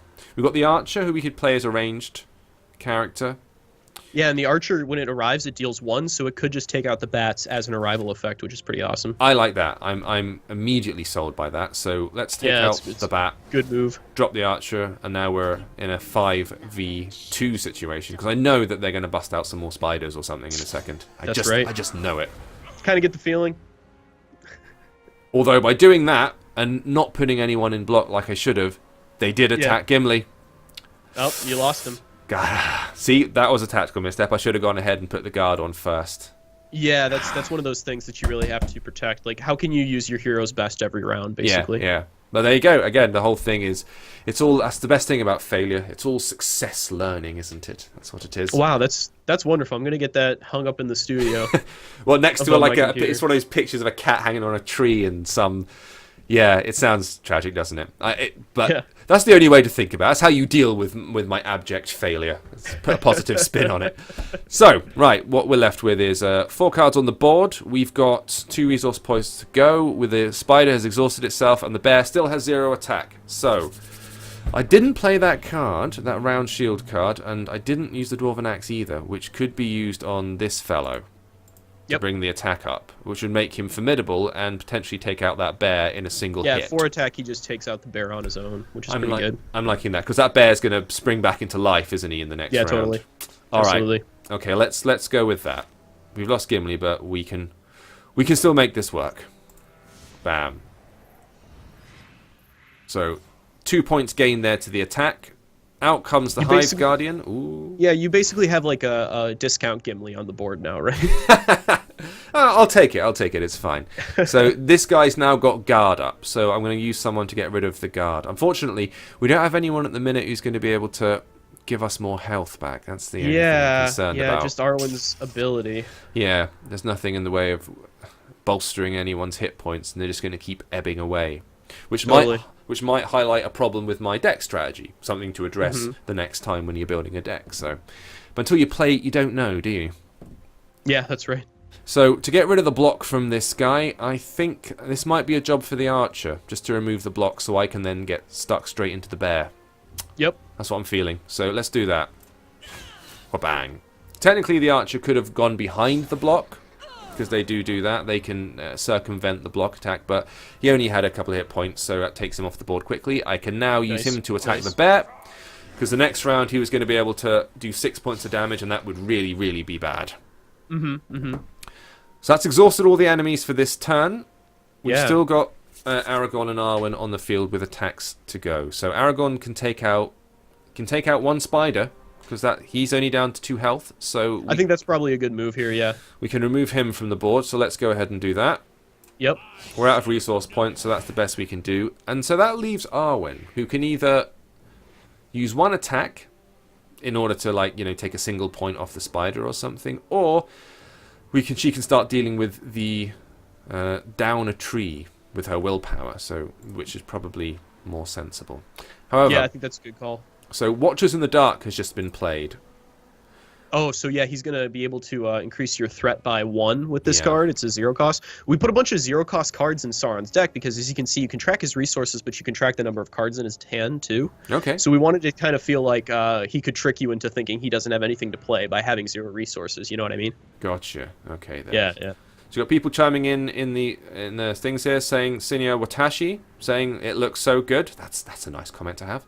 Thank you. People talking about making the game more accessible, and yes, at the moment it's something that you can pay to get the cards, but it will transfer to free to play with the booster stuff after a while. Do you have any idea like the term for how long it's going to be before the early access period is exhausted, or are you playing it by ear at the minute? We're saying like 3 to 5 months is what we're planning on. Okay. All right then. So with Arwen, I think I'm going to use her to deal with the tree. So that's taken 3 willpower points off the tree. So 1 more attack like that, and we can push that tree over the river and get the hell out of here. Yeah, absolutely. Yeah, I think going for the main objective here kind of makes a lot of sense. Yeah. That's only if we survive, though, because right, that's important too. Living is good in this game. Mm-hmm. So here we go. 3 forest spiders enter the play. This is a threat event that's just appeared. Just as you thought the situation was under control, more of the giant hairy spiders emerge from the trees. There's more of them? This sucks. So this spider now has got his points, but he's in guard mode and he's got 8 hit points. My god. That is ferocious. Okay, so we've got Arwen, and she can use her hit points to restore 1 hit point to a character. Aragorn's on 6, she's on 4. Yep. I think I'm going to use it on her, just to balance it out a little bit. Fair enough, I think that's probably a good call. So we've drawn a Galdon Archer from the deck, and that's kind of it. So, the Archer can... The side objective there is making it so you can only draw 1 card per turn. Yeah, so that's this foul weather, which is each player drawing 1 net card. It affects the enemy as well as us, doesn't it? So it's both of them. So we've got 3 resource points which we can spend. How to do this and not die horribly? That's a really good question. Yeah, we have to figure out some way of getting past this guard, because I think if we just sort of figure out a way to get to that objective, like we clear that, we go on to the next location, I think we're doing pretty well for ourselves, basically. But as it stands, I don't know what we have in our hand that can really help us with that. No, so we haven't got any ranged. Well, no, the Rohirrim Launcher's ranged. That doesn't. That helps us get past guard, but he's only got 1 willpower, so it's not super useful. We need someone just to tap that spider on the nose and drop that guard. Basically, yeah. Yeah. So we've got the Galdon Archer, and we could use them as an expendable character just to throw him out there. It's only 1 resource point. Lob an arrow at him, and then have done with it. Or, actually, I don't know. Yeah, that arrival effect won't drop guard, unfortunately, but attacking in will. Yeah. So each objective in play. So that Buri Garn character, because he gains an additional willpower point for each objective that's in play, presumably with the weather effect and the downed tree, do they both count as objectives? Would he get 2 willpower? Yep, he'll go to 2 willpower, and he's got stealth, but Again, doesn't help us with the guard, does it? He's not going to quite get past that objective, which is unfortunate. Okay. Oh, Ogre's asking, is there going to be local co-op or online or both? We're planning for both. Oh, gotcha. So you can play either local or online, which will be pretty cool too. And then Daisy's asking about co-op like raid elements, which is a super cool idea and totally something that we are interested in doing. Like, absolutely. Right. Okay. Fair enough. So what are we thinking? Are we going to put a couple of cheap characters on the board and try and like draw the attacks to them and use one of them to attack the spider and drop the guard for the round? I think maybe that's our best plan here. Is that kind of do a little tricking. Yeah, absolutely. I guess so. And we just have to hope that they don't all gang up on one or more of the characters. So, would it be useful to put one of the characters in block, perhaps, this round? I think that might work, yeah. So if we put the Veteran Axe Hand, if we put him in block mode, perhaps. Because we could do it with him, or we could do it with Aragorn. So if we put in block mode, it doesn't circumvent their attacks. They can still attack and perform an action as usual. That round, or does it actually just freeze them and they become pure like tank mode? That's their action for the turn is guarding up. Okay, all right then. Well, in that case, because at the moment our Veteran Axe Hand does have 4 attack value. So he's currently more useful in combat than Aragorn is. Right. Like, yeah, at this point, he's almost, like I said, he's a discount Gimli. Yeah.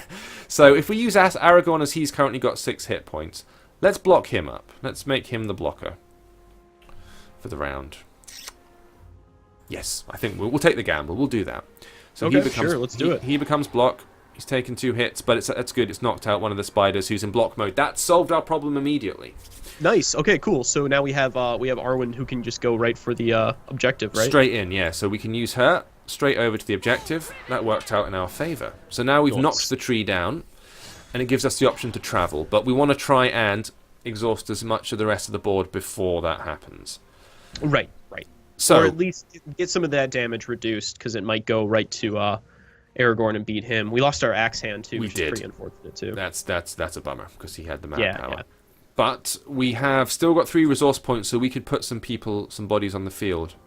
Right. If we want to. So, if we bust out, we can use the archer, or we can use the lancer, or both, actually. So I guess, who's got the best attack? Are there any of these spiders we can take health down? 2, and what's your attack? 1.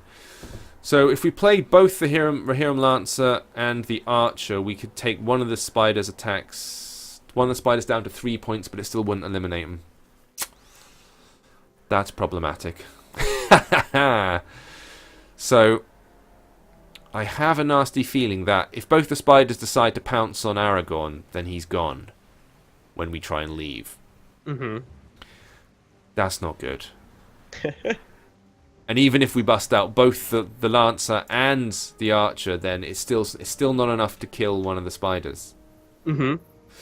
So we might be boned? I think that's the scientific. Is that my critical assessment of it so far? Unless we play the Galadon Archer and then play block on him, and then that'll have to draw at least one of the spider's attacks. Now you're thinking with blocks. That's right. That sounds which means that even if they do attack Aragorn, it still won't kill him, and we can still get away. Seems good to me. All right. Okay, we got a plan. A semblance of a plan. Yeah. Basically what it is. So we can deal 1 attack on arrival, so we're going to throw it against one of the active guys. So bam, there you go. It gets pulled out. Now, even if the spider attacks our archer, which it hasn't. There it goes, it has. That kills the archer, but it removes that from play. So now all we've got is 1 attack left. So I can either let Arwen or Aragorn absorb the damage, or I can bust out the Lancer now. And see if they can protect it too. Yeah, see if they take the hit. Yep. Let's find out. Let's drop that. We'll drop the Archer and see what happens. Yep, that's what's happened. So brilliant. So the spiders attacked the Lancer. He's still on the board, and now there's no one left to attack, so we can travel. I forgot what it was like when things go your way in this game. I know, it's been a while, hasn't it? It's been 75 minutes of getting boned. But that's good. We've got to the next scenario, which we didn't do the first time, so we are improving. This is getting good. All right. Yeah, it's cool how you can, like, I really like that thing about the game, is that there's a lot of decisions to make, and it's all about how do you use your characters, right? Yeah. So, this has taken us to the third one, which is called New Bearing. So, the Dead Tree, this is the nice stuff about the game. So, you get this plot stuff in between. You can hear a bit of narration in the background, I expect. But it is actually giving a full, like, blow-by-blow story, the journey that the characters are going on. That's right. So, I think we're about to get bared. You jump off the trunk on the far side, and a deep rumble greets you. For a brief moment, you wonder what could make such a sound. It's a great big massive bear in it. And it's charging at me. So let's see what happens. Let's see what happens now. Oh god. Defeat Curious. I imagine he's been pulled from perhaps the appendices. I can't remember if he's mentioned in one of the books, but the lore is so vast that it's going to come from somewhere. So, we've got the ability to, once again, restore a character. This is Arwen's ability that she has every time to add a hit point to 1 character. So I'm going to give it back to Aragorn. Arwen's on 5, he's on 4. So let's boost Aragorn. At the moment, it's just the 1 bear, but I imagine more cards will be played over time. This is kind of like a boss encounter, right? Yeah, yeah. So it's just the one card, but he's got 11 hit points, so he is formidable.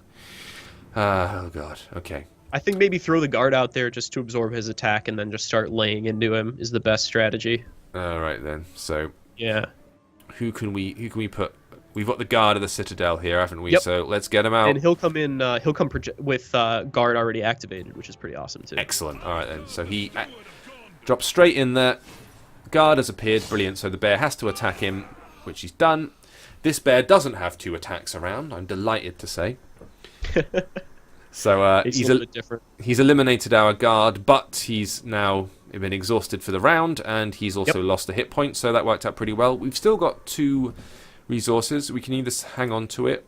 We've got the option to pull out the round shield. We've got Sting. That only does bonus damages to orcs and spiders, though, which doesn't really help us for this particular encounter. No, it only buffs by 1 on regular enemies. Okay, and we've got the option to reduce a non-unique enemy to 0 this round. Again, he's just used his attack, so we don't need to use that right now. Might be useful. And unfortunately, he's a unique since he's a named character, so you can't use it against him. Gotcha. Right, Yeah. so we're slightly boned there. So, one thing I could do is I can throw out the round shield, which gives a character block, where perhaps maybe they didn't have block before. So, Aragorn has block built right in, as does Arwen, as does the Rohirrim Lancer, actually. So by playing the card, it effectively activates it. So if a character already has the block ability, right, and you pull out the round shield, there's no point in adding it to a character who already has block, or is there a benefit? So block is a little bit different than guard. What block is it's going to block the first point of damage every time it takes damage. Right, okay. So instead of taking 4, it'll take 3 from this particular enemy, for instance. Yep. That might be a useful thing to have in this fight, given that he's got 4 hit points on him. Yeah, it could be good. So let's add him now. The question is, do I give it to Arwen or Aragorn? They could both do with it, really. We don't need her willpower this round, but I do want his... I might put it on Aragorn just because he has the 2 attack. Sure. And she only has the 1. Seems like a good... Yeah, that's logical. I think that makes sense. So for this round, let's attach it to Aragorn. There we go. So he's now got the guard. So, cards are being played. Oh, man! So the enemy played Greedy Fingers, which discards a random hero's attachment. Immediately gets rid of it. God damn. I'm fine with that. That's it's totally cool. That's totally cool. For God's sake. Okay, so that was the event card played. Yeah, all right. Thanks for that, the enemy. So none of the rest of them are particularly useful for us, and we've used up our resources. So the only thing left to do is attack. Yep. So let's have at it. So Aragorn, get stuck in. Bam. 2 points of damage, down to 8. Sauron has passed. Nothing happened. That's good. So we're also going to lay in with our Lancer, another 2 points down. Fantastic. And Arwen, might as well get stuck in there. Yeah, you're chipping in. This is pretty good. Go for it. So down to 5 points of damage, and we have a new round. Okay. So should be beatable for this one, right? Yeah, well, he can one-hit kill the Lancer, but she can restore... Because none of us took damage again, which was good. I'm going to give it back to Aragorn. So he can't one-hit kill either of my hero characters at the minute, which is at least something. Yeah, you've kind of climbed your way back up to competitive level here, I think, which is awesome. Oh, Mapmaker plus Dwarven Axe. That's pretty cool. Okay, so with the Dwarven Axe we just highlighted there, you give an extra 1 point of attack to a character, or 2 points if they happen to be a dwarf. We don't have any in the field of play at the moment, but we could get an extra attack point if we wanted. Yep. And the Mapmaker gives you an additional piece of willpower. As well as being a character on the field, you get 1 extra willpower by spending 1 resource point. Now, willpower, not much use to us at the moment. No, but he happens to be a dwarf, so you could actually buff the Dwarven Axe with him. That's true. So, and he would get an extra 2 points. So we'd be able to bring his attack power up to 3. Yep. Which would be super handy. Yep. Now, the only question is whether I bust him out and he immediately gets attacked by the bear. That's probably what would happen. Well, if he does do that, that exhausts him for the round, and we still got the Lancer in. So you know what? Let's pull out the Mapmaker. Yeah, and these are the best situations. The ones where even if it goes wrong, you're in a pretty good spot. Yeah. Oh, he went for the Lancer. Oh, nice. Well, that actually worked out for us. Okay, so if I now play the Dwarven Axe, I can play it on our Mapmaker. which will now buff his attack to 3. Nice. Nice. And just in time too, because he just pulled out a Mirkwood bomber, which means we've got the Broodmother has appeared. Uh-oh. So she's jumped out, and she's got an additional hatchling spider. Yep, she likes to bring her kids with her. Oh, well, she's a good mum. I'll give her that. That's fair. Yeah, you can say that much at least for her. It looks like you have the next threat event waiting in the wings, too, so on upkeep you're going to have to deal with that, too. Oh, since God. she ups your threat just a little bit. So, with this scenario, if I take out the bear, does that immediately end the scenario, and then... or will I have to take out everything? It unlocks travel. Right. So you don't have to take out everything, but you'll still have enemies on the board. We've still got that you'll problem. have to deal with before you get to click that travel button. Okay, alright then. So, what we'll do here is... don't know if to put anyone into guard mode or not at this point. I'm now slightly tempted. So we've exhausted the bear, and we can definitely take out the bear in 2 hits. Aragorn and the Map Master can annihilate that bear straight out. That's right. And luckily, these spiders, they haven't got super powerful attacks. I'm wondering whether I should use Aragorn as a guard again. It could be good. Actually, I'm trying to figure out what would be best here. Yeah, I'm not sure it's necessary. I'm not sure I'll get a huge benefit from that. Absolutely. Yeah, I'm not sure either. No. And we've used up all our resources, so if I go ahead and... yeah, I'm going to just go straight for the bear. Now, the bear's exhausted anyway, so it can't one-hit any of us. So even if this spider goes for me... oh, they've pulled out another spider who's in guard mode. Uh-oh. That's complicated things. Yeah, that screws up some of the math that you were doing there just a little bit. Oh, it's the 1/4 though, so at least it's not the 2/6. Yeah. So what I can do here is I can use Arwen to attack that spider, remove the guard, and then go in for the bear. I guess that's the best way. That's the best way to do it. It's not ideal, but playing the cards you've been dealt quite literally. Exactly. You have to know when to hold them, but you also have to know when to fold them. That's what they say. That's what they say. Okay, so we've got Aragorn's 2 attack power against the bear, and bam, the bear is annihilated. Good explosion. That was satisfying. Nice. And, yeah, doesn't that feel great? That's pretty sweet. I like it. So the travel has now appeared. Now then, we've got 1 spider still in play. If I travel now, he'll get a 2 attack in on someone. Yep. That won't kill anybody, but it could... If he goes for Arwen, it takes her down to 1. Which is not great. You kind of don't have any options, though. You're out of resources, out of characters to activate. You kind of just need to take your medicine here. I gotta bail. It's the only thing to do. Alright then, we travel. Who's he gonna go for? Who does the spider attack? Nobody! Alright, cool. Outstanding! Cool. Yeah, you get out. I will take that. Got out scot-free. Brilliant. Next scenario. This is going much better. Okay. So, a rescue. Before the monotony of the forest claws at you again, you come upon a sudden clearing. Sluggish breeze and one grey light of the dell are a welcome change from the humid twilight of the forest. Time for a rescue, they say. Brilliant. It's always time for a rescue. You do get a nice voiceover. It's quite quiet in the mix, which is why I'm reading it out at the moment. But sure. It's all narrative stuff. Right, this is the final encounter. Wow. Okay. Yep. Ooh. Chances of survival, I'm gonna say, are slim, but at least we got here. This is sweet. Defeat every enemy. That's your only option here. Here's a quick question from someone. Saruman20's jumped in saying, you can unlock avatars only with the Palantir? Question mark? Yeah, so you can either get them in Founders Packs or you can unlock them in the Palantir, and you'll get Palantir rewards for unlocking Founders Packs, but you'll also get them for playing the game well. Gotcha, okay. Yep. So, we're back in upkeep mode. An unbearable gloom has been played. So now, Sauron has insisted that I defeat every ally in play. Oh, wait a minute. The oppression of Mirkwood's Reverend in Gloom. No. Yep, so you've hit your threat event here, and so Sauron's going to defeat all of your allies in play, which just means the map maker, but you kind of needed that guy, I think, for this particular quest. He was useful. Damn. Yep. Okay. We're probably playing this Feint this round, I'm guessing. Yeah, alright, so we've got the ability to restore 1 character point. Aragorn's on 6, and Arwen's got 3 hit points, so we're going to boost Arwen. Take her up to 4. Get her out of lethal range. Ooh, alright, so cards drawn. We've got the Erebor Watchman, got another dwarf available to us, 1 point. Or we've got the Warden of Anuminus.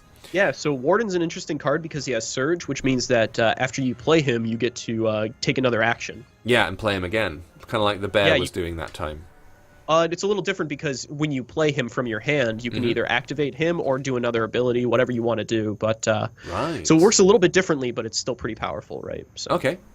Yep. So yeah, he's a 3 resource card, so it does cost a little bit. Now, Yeah. what do we want to be doing here with our 3 resources? So, Feint is an option which will say immediately take one of the enemies, the non-uniques, down to 0 attack this round. Could be good on that 3/5. Yeah, the spider up here is looking a bit tasty, and we can they'll still play the Erebor Watchman. We still got the resource points to bring him out if we want to. Nice. And then Sting becomes useful because we've got orc and spider targets here. So, well, certainly we've got spiders anyway. So that's useful. Yeah, Now, somebody in the chat points out that Sting is pretty good against spiders, isn't it? Yeah, and, indeed it is, yeah. Yeah, so that could be a handy card as well. Well, let's play Feint. Okay. I'm in for that plan. Start with, and we can take this 3/5 guy down to 0 just for this round, so he can do us no damage. We're now going to get attacked. So Arwen's down to 2 points of health, and our Aragorn's got 6. Yep, Ooh. you just need one hero to survive to win, so... Okay. Now, with the 2 points left, I can either bring out Sting and give him to, for example, give him to Aragorn, because he stands a better chance of survival, or I can bust out the Erebor Watchman just to get another body on the field. Now, he's got block built in to him as well. I'm kind of in for the Sting plan. Yeah, we'll load up Aragorn with a badass weapon. Yep. It's small, but it's mighty. So here we go. Let's do Sting. Let's give it to Aragorn and hope he survives through to get a chance to use it. So that's buffed his attack up to 3. Another spider attacked. He attacked Aragorn, which I guess is kind of good because we've got 4 and 2. We've got the 2 attacks remaining. So there is still a chance here. Oh no, actually, that spider's got 0 attack, can't do anything in the block. Yep. He's only got 1. So since we so smartly feinted them because we are so good at this video game. Oh, so good, can't you tell? So we can go ahead and use one of our characters to attack. I think. Let's see if we can eliminate one of the spiders. This 1/4 guy between Arwen and Aragorn. We should be able to take him out. So let's go ahead and do that. So attack. +1 on him. Yes, because of that +1 against spiders, that was a 1-hit kill for him. Loving it. That's splendid. That's the way we drew it up. He is down to 2 damage though. So now, here we go. They've played Enfeebled. Oh no. Which deals 1 damage to every exhausted character, which is why Aragorn just got taken down to 2. Yep. That sucks. Okay, that does suck.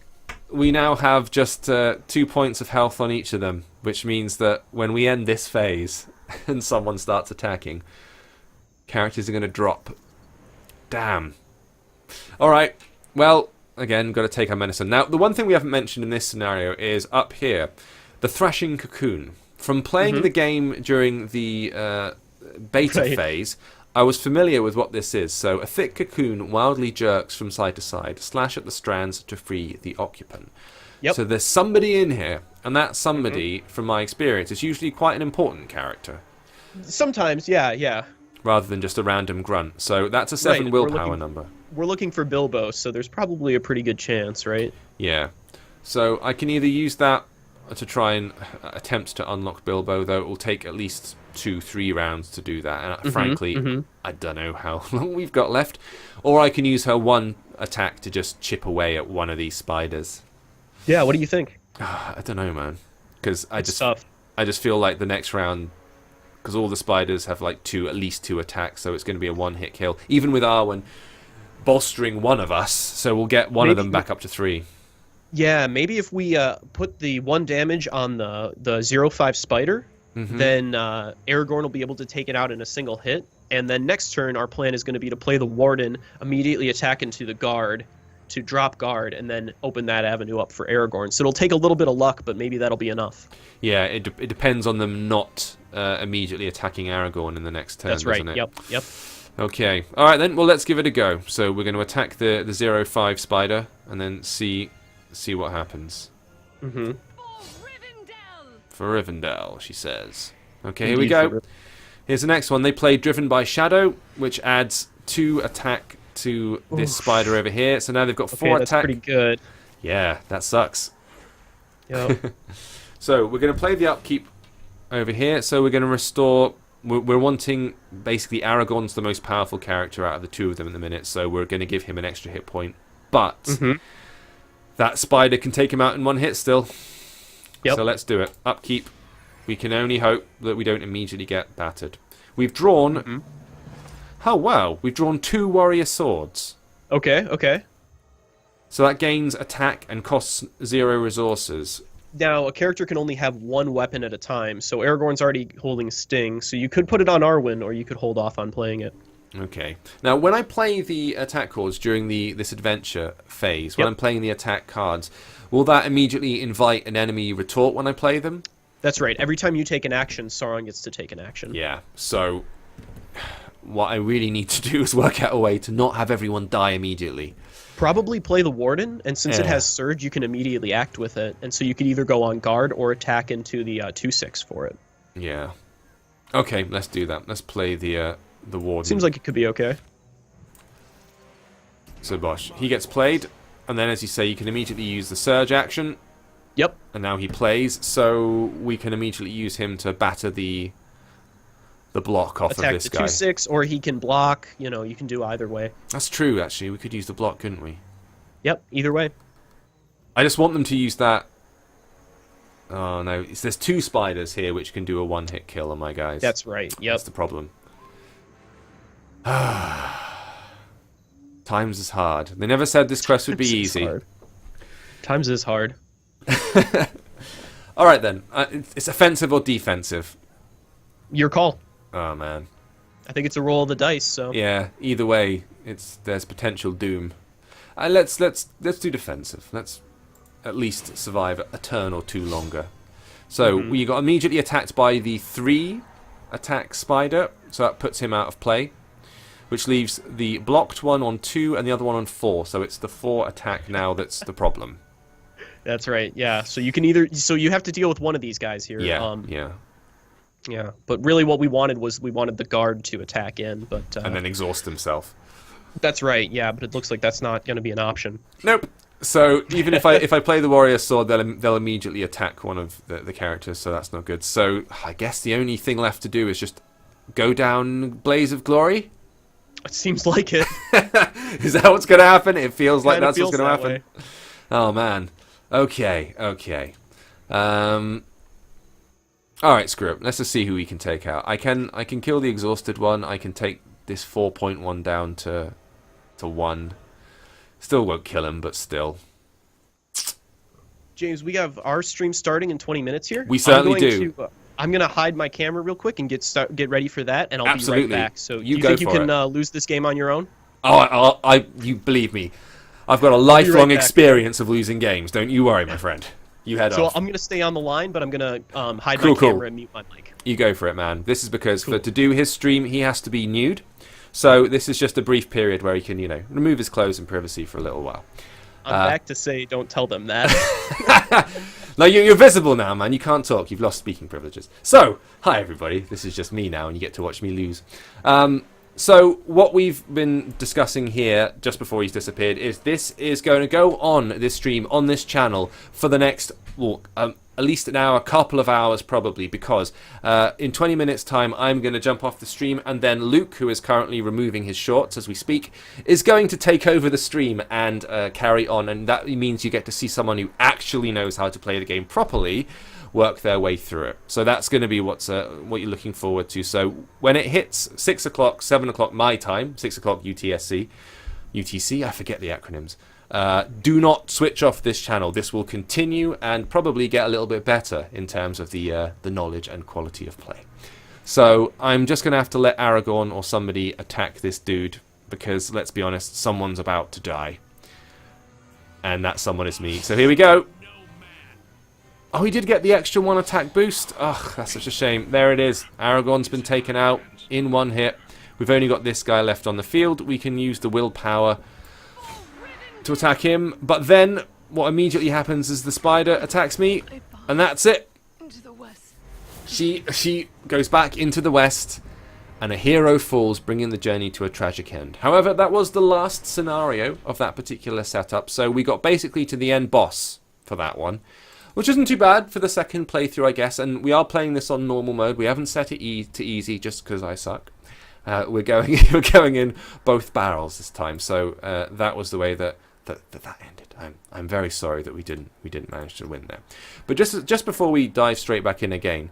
So this is the first of the scenarios that we play through. In order to unlock the next ones, which I've already done with Valor points, because I've earned a few, as it says, it must we got to complete other quests. So this first scenario needs to be completed before you move on to the next one, which is in the City of the Webs. And as you can see, there's 4 more which can be unlocked over the course of the game. We're playing in single player mode at the moment. You'll notice there is a co-op option grayed out there in the bottom. That is going to be coming later on. So if you sign up and you choose to go with the early access version, this is something that will appear a little bit later on. I think I might just go into the Palantir, seeing as I have 7 more views. And this is how we unlock cards. If you've tuned in halfway through the stream, you won't have seen this, but we did this at the beginning. So you earn Palantir views, and by gazing into the Palantir, this is a way of unlocking new cards that we can then add to the deck. I'm back. He's back. Based on the fact that you're on the main menu, I'm going to say that quest went really well. Oh, so yeah, I won, and now I'm back at the main menu, basking in my victory. How have you been? Wow, congrats. Yeah, cheers. So, Ever Vigilant is the card that we've just drawn here. We mentioned this earlier on, but when you're drawing cards from the Palantir or other decks, you don't wind up with duplicates. So the things that you pull from here. But this is only one way you can unlock cards. The other way is you can you get them from the Valor menu or from the hero packs. So we really have 3 ways that you could unlock new cards. Gotcha. So that was the Palantir. That's one way of doing it. If we head down here into the vault, you'll be able to see another way to gain them. So you've got the Valor cards, which are over here. And this is where you get just a selection. And these are all cards that I don't already own. Mm-hmm. So you can just dive straight in here, and they're costed down the bottom. As you said earlier, you can have a maximum of 2 of the same card in your deck, provided they're not like a unique hero or something.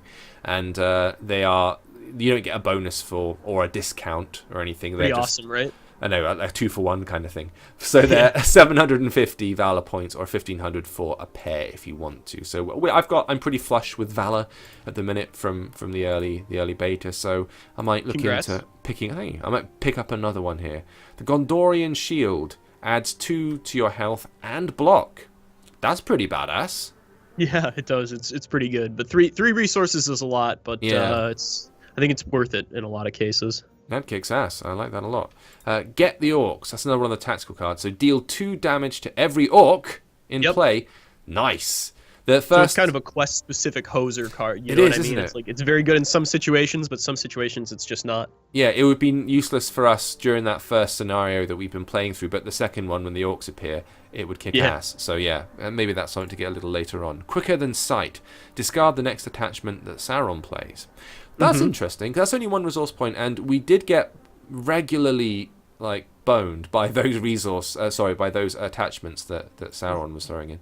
Yeah, so these preparation cards, they they're a little different because they you play them and then they trigger when Sauron does something. So they don't immediately take effect. You have to kind of play into the right field, but because of that, they're really powerful, right? And they're usually discounted. So you see effects that are worth way more than 1 resource be costed pretty low based on it. Yeah.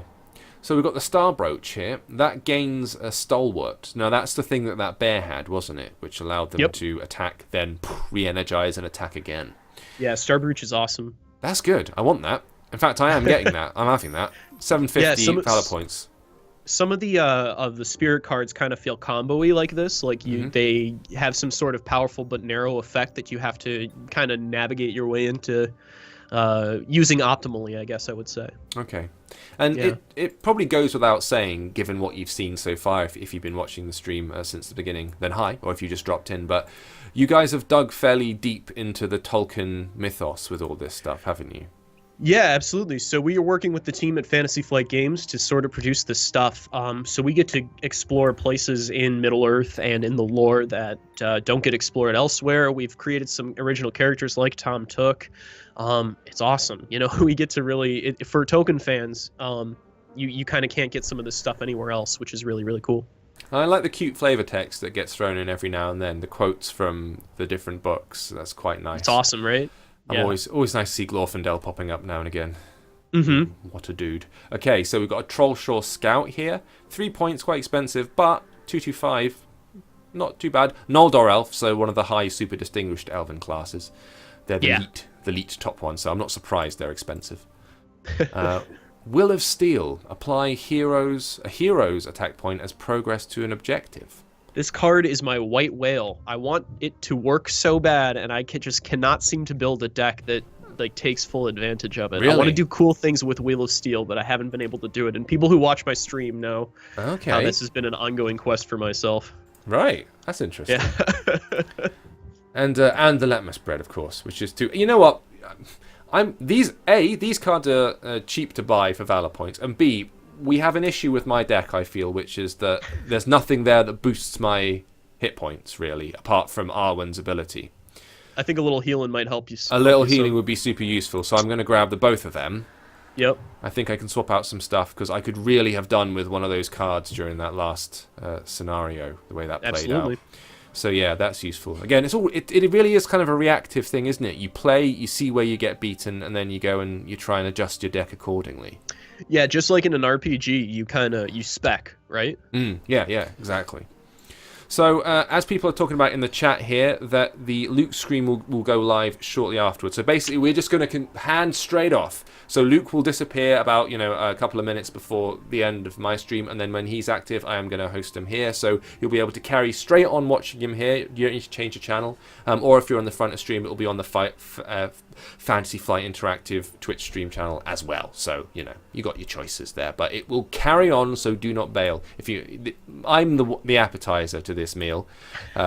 Stop. Because and I will stay tuned as well, because I want to see you succeed where I have failed. No pressure. Yeah, I think we're going to just tackle the same quest if we get the opportunity and awesome. see how we do. Okay, fantastic. And we've got a few favourites here. Barlam and Butterburst turned up as well. 115. I like to think that 115, that 5, that's all stomach. That's what that is. It's pure gut. Yep. That's where the health comes from. That's all the booze. That's nice. We didn't get a chance to play Bayon last time. He is a super powerful boy, but 6, so hefty. We really got to get you set up with like a really powerful, nice little ramp deck for yourself. I think that's kind of the strategy that you'd really like to see. Like maybe like a tactics, leadership, lore ramp deck that's all about healing and then gaining a ton of resources and playing out big dudes. Like that'd be a lot of fun to see. Yes, just so we can bust out the big players. That's cute. Born Aloft. The next ally from your deck that is defeated returns to your hand instead of going back into the deck. That's nice. The real combo is when you get to use that with the Bjorn, because super then you get powerful. to be Bjorn Aloft. Yes. Right. I'm going to buy one just to have it in the bank there, maybe for later. That would be good. I love that card. I've done some busted things with Born Aloft with characters with like arrival effects, like Westfold Outrider or the Galathon Archer that we just saw. Then you get to deal the damage, they attack in, and then you get to play the card again and deal the damage again, and it's great. And you just get a ton of value. Wow, this Erkenbrand guy. So it's a 206. It's an expensive card. It costs 4, but not only does it have the 6 hit points, he's got block and guard. Yeah, Erkenbrand is rad. That's pretty good. And he's expensive. 1,500 Valor points for this guy. Wow. Right. He's one of the legendary... Well, he's a rare. So he's a little more expensive in terms of Valor, but you get what you pay for sure. He's awesome. Totally. All right, then. Well, in that case, I'll grab one. I've got Valor to burn, so I might as well grab him too. Purchased. Why not? Lovely. All right. Let's go. I just want to stick my nose in the shop. This is one thing we haven't looked at yet so far. So we've got hero packs here, which are being advertised. So this is what happens when people were asking, like, how do you get hold of this early access version? Right. And you've got like different options, haven't you? So what are the choices that you can buy? Well, there's Founders Packs, which is how you unlock the game. So there's the Shire Pack, the Steward of Gondor Pack, and the Istari Pack, and those are the different ways to unlock. It comes with different Valor and cosmetics and cards unlocked early. Gotcha. But the Hero Packs are the ways you get new heroes, and they also come with really powerful cards within them. So if you click on one of the packs to see its contents here. Okay, so I'm going to click on the Mirkwood one just to see what we got. Yep, so Prince of Mirkwood, this is the Legolas-centric pack. So it comes with the Legolas hero, who's your other tactics character, and it comes with some cards that kind of, portray Legolas. It comes with the bow of the bow, which is like a very powerful weapon for a tactics character. Yep. There's Quicker Than Sight. That was that card we were looking at earlier in the shop, which is a good way to get rid of attachments. Okay, all Tree right, People is a way to bounce some Sylvan characters. So it's kind of alluding to some of the other cards we might print from the Sylvan tribe. Okay. People who play the card game know about how there's like Sylvan bouncing in the tabletop version, and we're bringing that along for the digital version as well. Right. And then there's the track itself, which has a powerful arrival effect, and it's another Sylvan elf that you can play. Okay. And so these packs here, they're $1.99, or you can also buy them with Valor points if you happen to have them kicking around. So that's a benefit there. And as you can see, it's the benefit of these, I guess, is that they're not random. You're not doing this whole like constantly paying, looking for one card and getting a million duplicates of stuff you don't want, right? And each of these heroes in the core set, there's one of each sphere for the expansions, and basically they're supposed to show you the other side of the sphere, right? Because there's two cards. I suppose there are really two elements to each sphere. There's really two things that they can try to do. So Prince of Mirkwood, for instance, Legolas isn't as much of a tank as Gimli, but he is really good at dealing damage, and he's a little tricky in that way. Gotcha.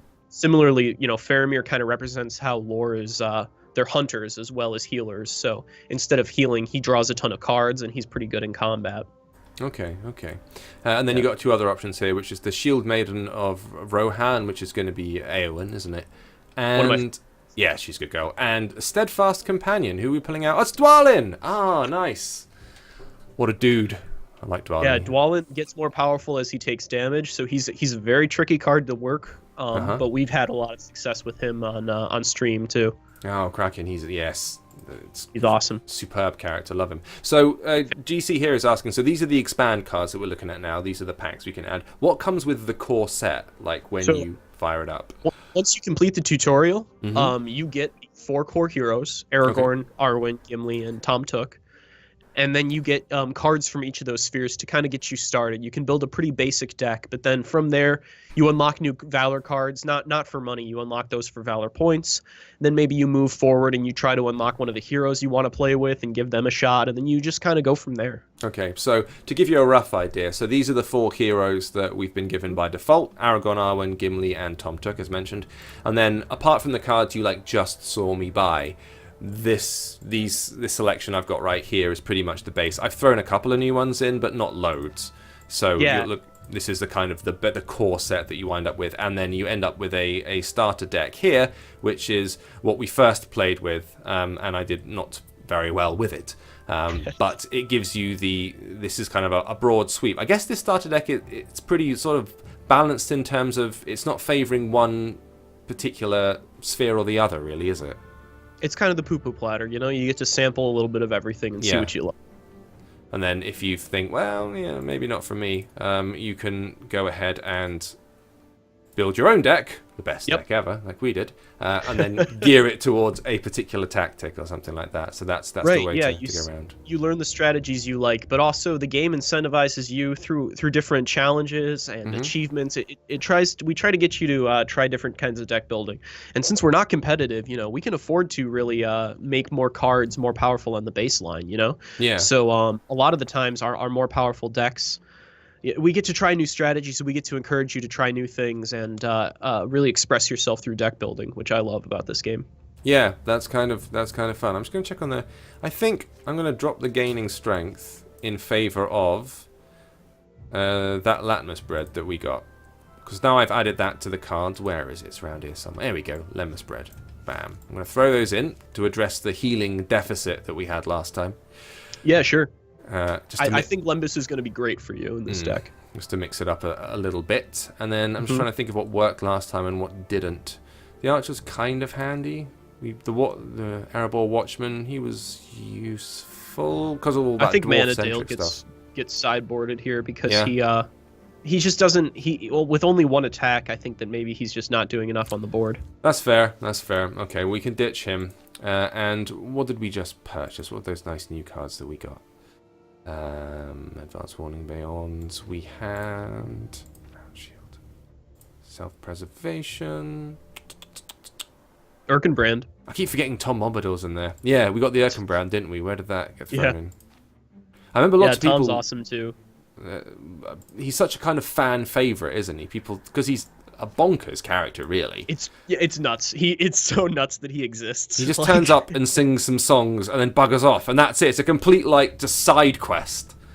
And that's basically what he does here, except instead of singing songs, he defeats an enemy and then he buggers off. Yeah, and that's all. Yeah. So you know what? I've also got Beyond's Hospitality here, so that's another little healing boost. So I'm putting that one in alongside the bread, which will give us a bit of a boost.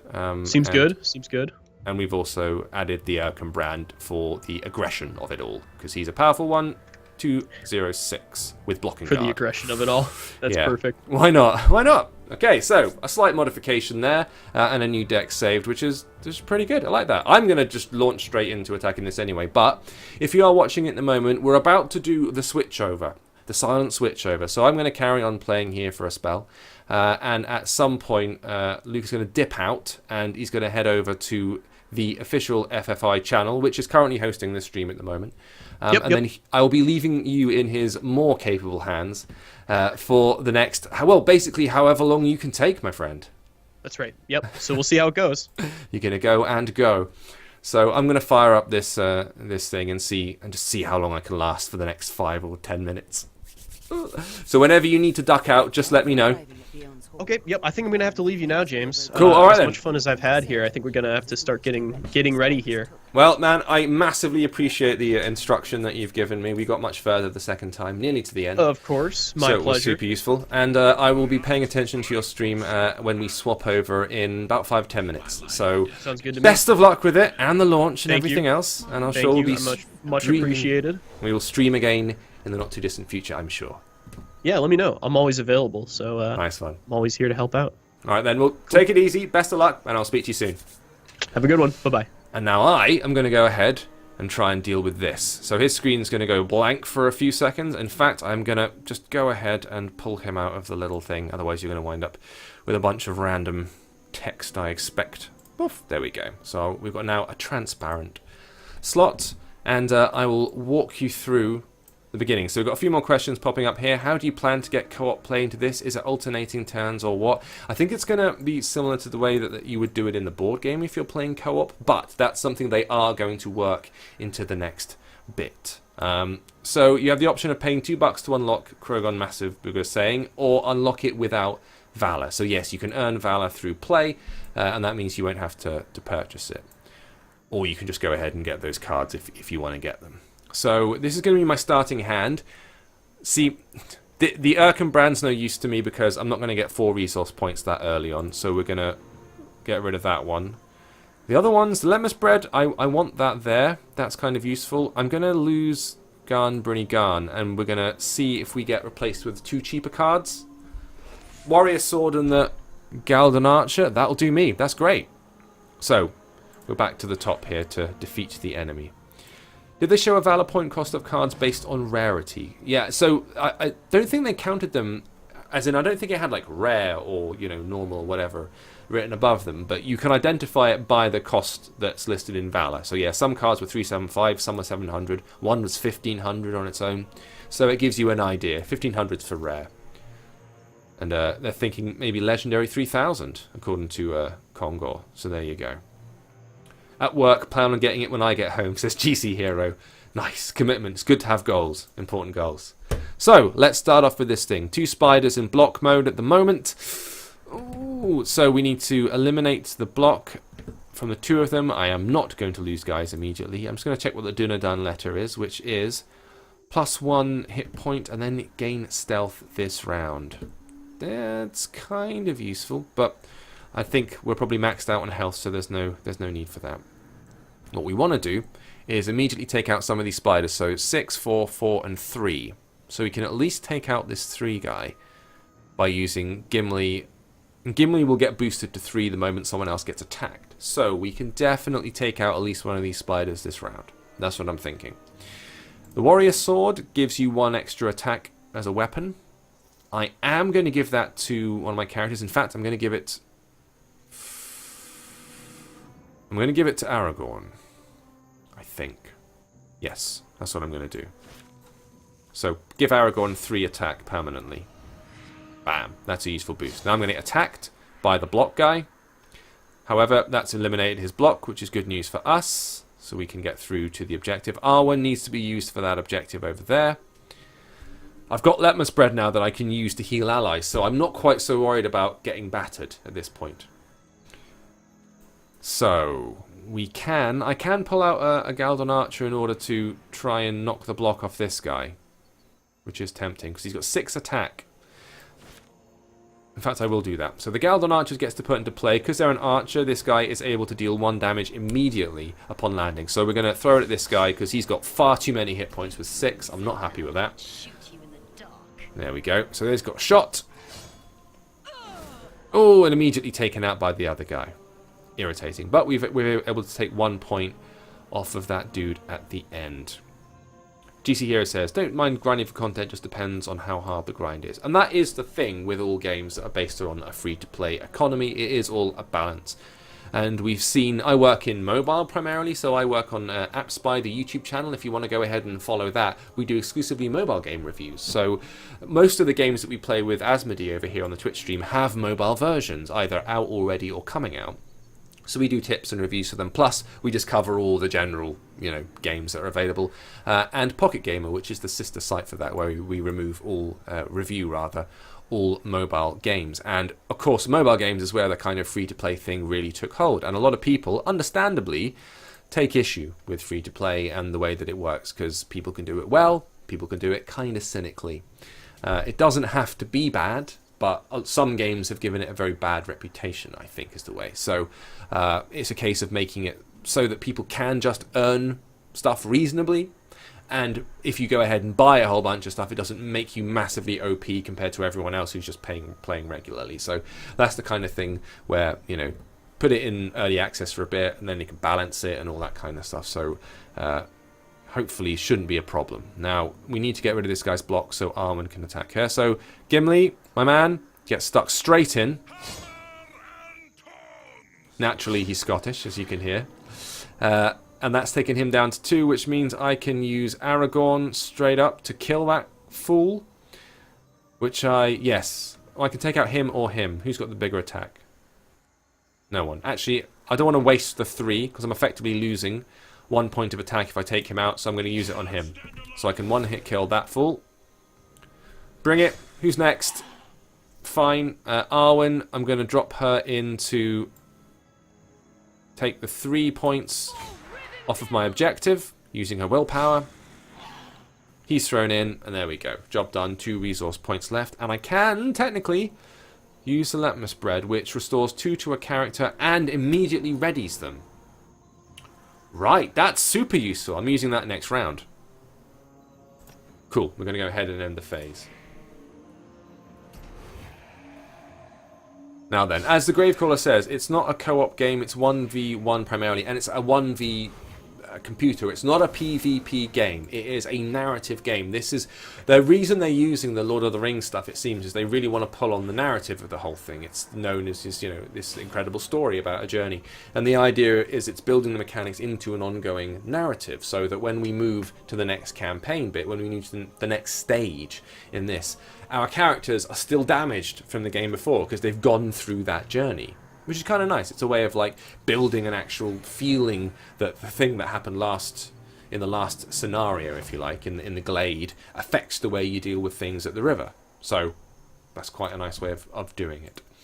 Now I'm just going to jump on over to see if my man is all up and running on the front page, and then we'll go right on ahead and switch straight over. That's going to be our little channel check. So I am going to be leaving you guys momentarily, but I am going to be leaving you with Luke, who is starting up the stream of his own accord. So let's head down here to the Fantasy Flight Interactive Presents. I'm just going to make sure that by doubles like you would, like a lot our of man is tabletop will go by 2 card. up and running. You know what? You don't have to do that. I think he's there. So, that's not something we have in this game. He's So chatting, we have to go out and buy 2 stars. chatting up a storm over it. I'll So walk weird asynchronous co-op how game, it co-op. works. Yeah, it's something different, which is why I was immediately thought this was kind of And then, course, interesting, there's a collector's precisely edition, because which it is an unusual making game. its way to people I think you can now. probably hear him chatting away in the background there, walking you through the beginnings of the game. So what we're going to do now is I'm going to throw you straight over. Wait, do a license giveaway, it says. Hey man, we can't do giveaways every time, I'm afraid. So what I'm going to do is I'm going to switch. We're going to go ahead and host Flight Fantasy. I always forget the name of which way around it is. Fantasy Flight is what I always mean to say. Interactive on our channel. So thank you ever so much for sticking with us through the last 2 hours. I'm going to now hand you on straight over to Luke, who is going to carry on, and he's going to show you the next level gameplay. So that was the taster. Here comes the main course. I really appreciate you guys sticking with us, and big love to everybody you got in the chat there. Really appreciate it. Follow Asmodee Digital. We do these streams every single Tuesday. So if you go over there, you'll be able to see at 5 p.m. Greenwich Mean Time. So I think it'll BST. So 5 p.m. in the UK, it's around 9 or 10 a.m. if you're on Pacific, and 12 midday-ish Eastern. And we'll be playing different board games, different card games, different digital versions of all this stuff every single Tuesday at this same time. But in the meantime, I hand you over to my good friend Luke. Thank you all for watching, and we will see you next time.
Like you would, like a lot of people on the tabletop will go buy 2 card starters. You don't have to do that.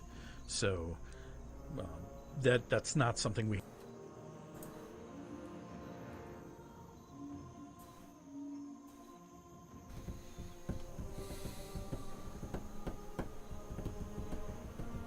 Clips. Jeez.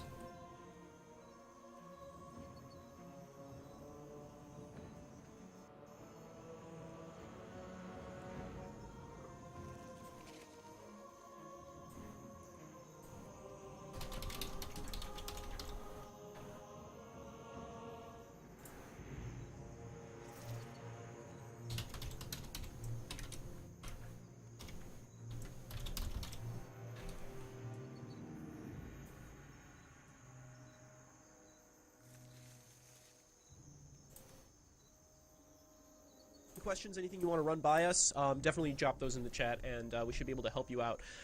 If you haven't been to one of our streams before, we do kind of these development streams so that people can kind of see where the game's at, where it's going to be, what we're going to be doing as we run up to launch. But the thing is, it's a little bit different today because we actually have launched. Yeah, Lord of the Rings Living Card Game is now out in early access.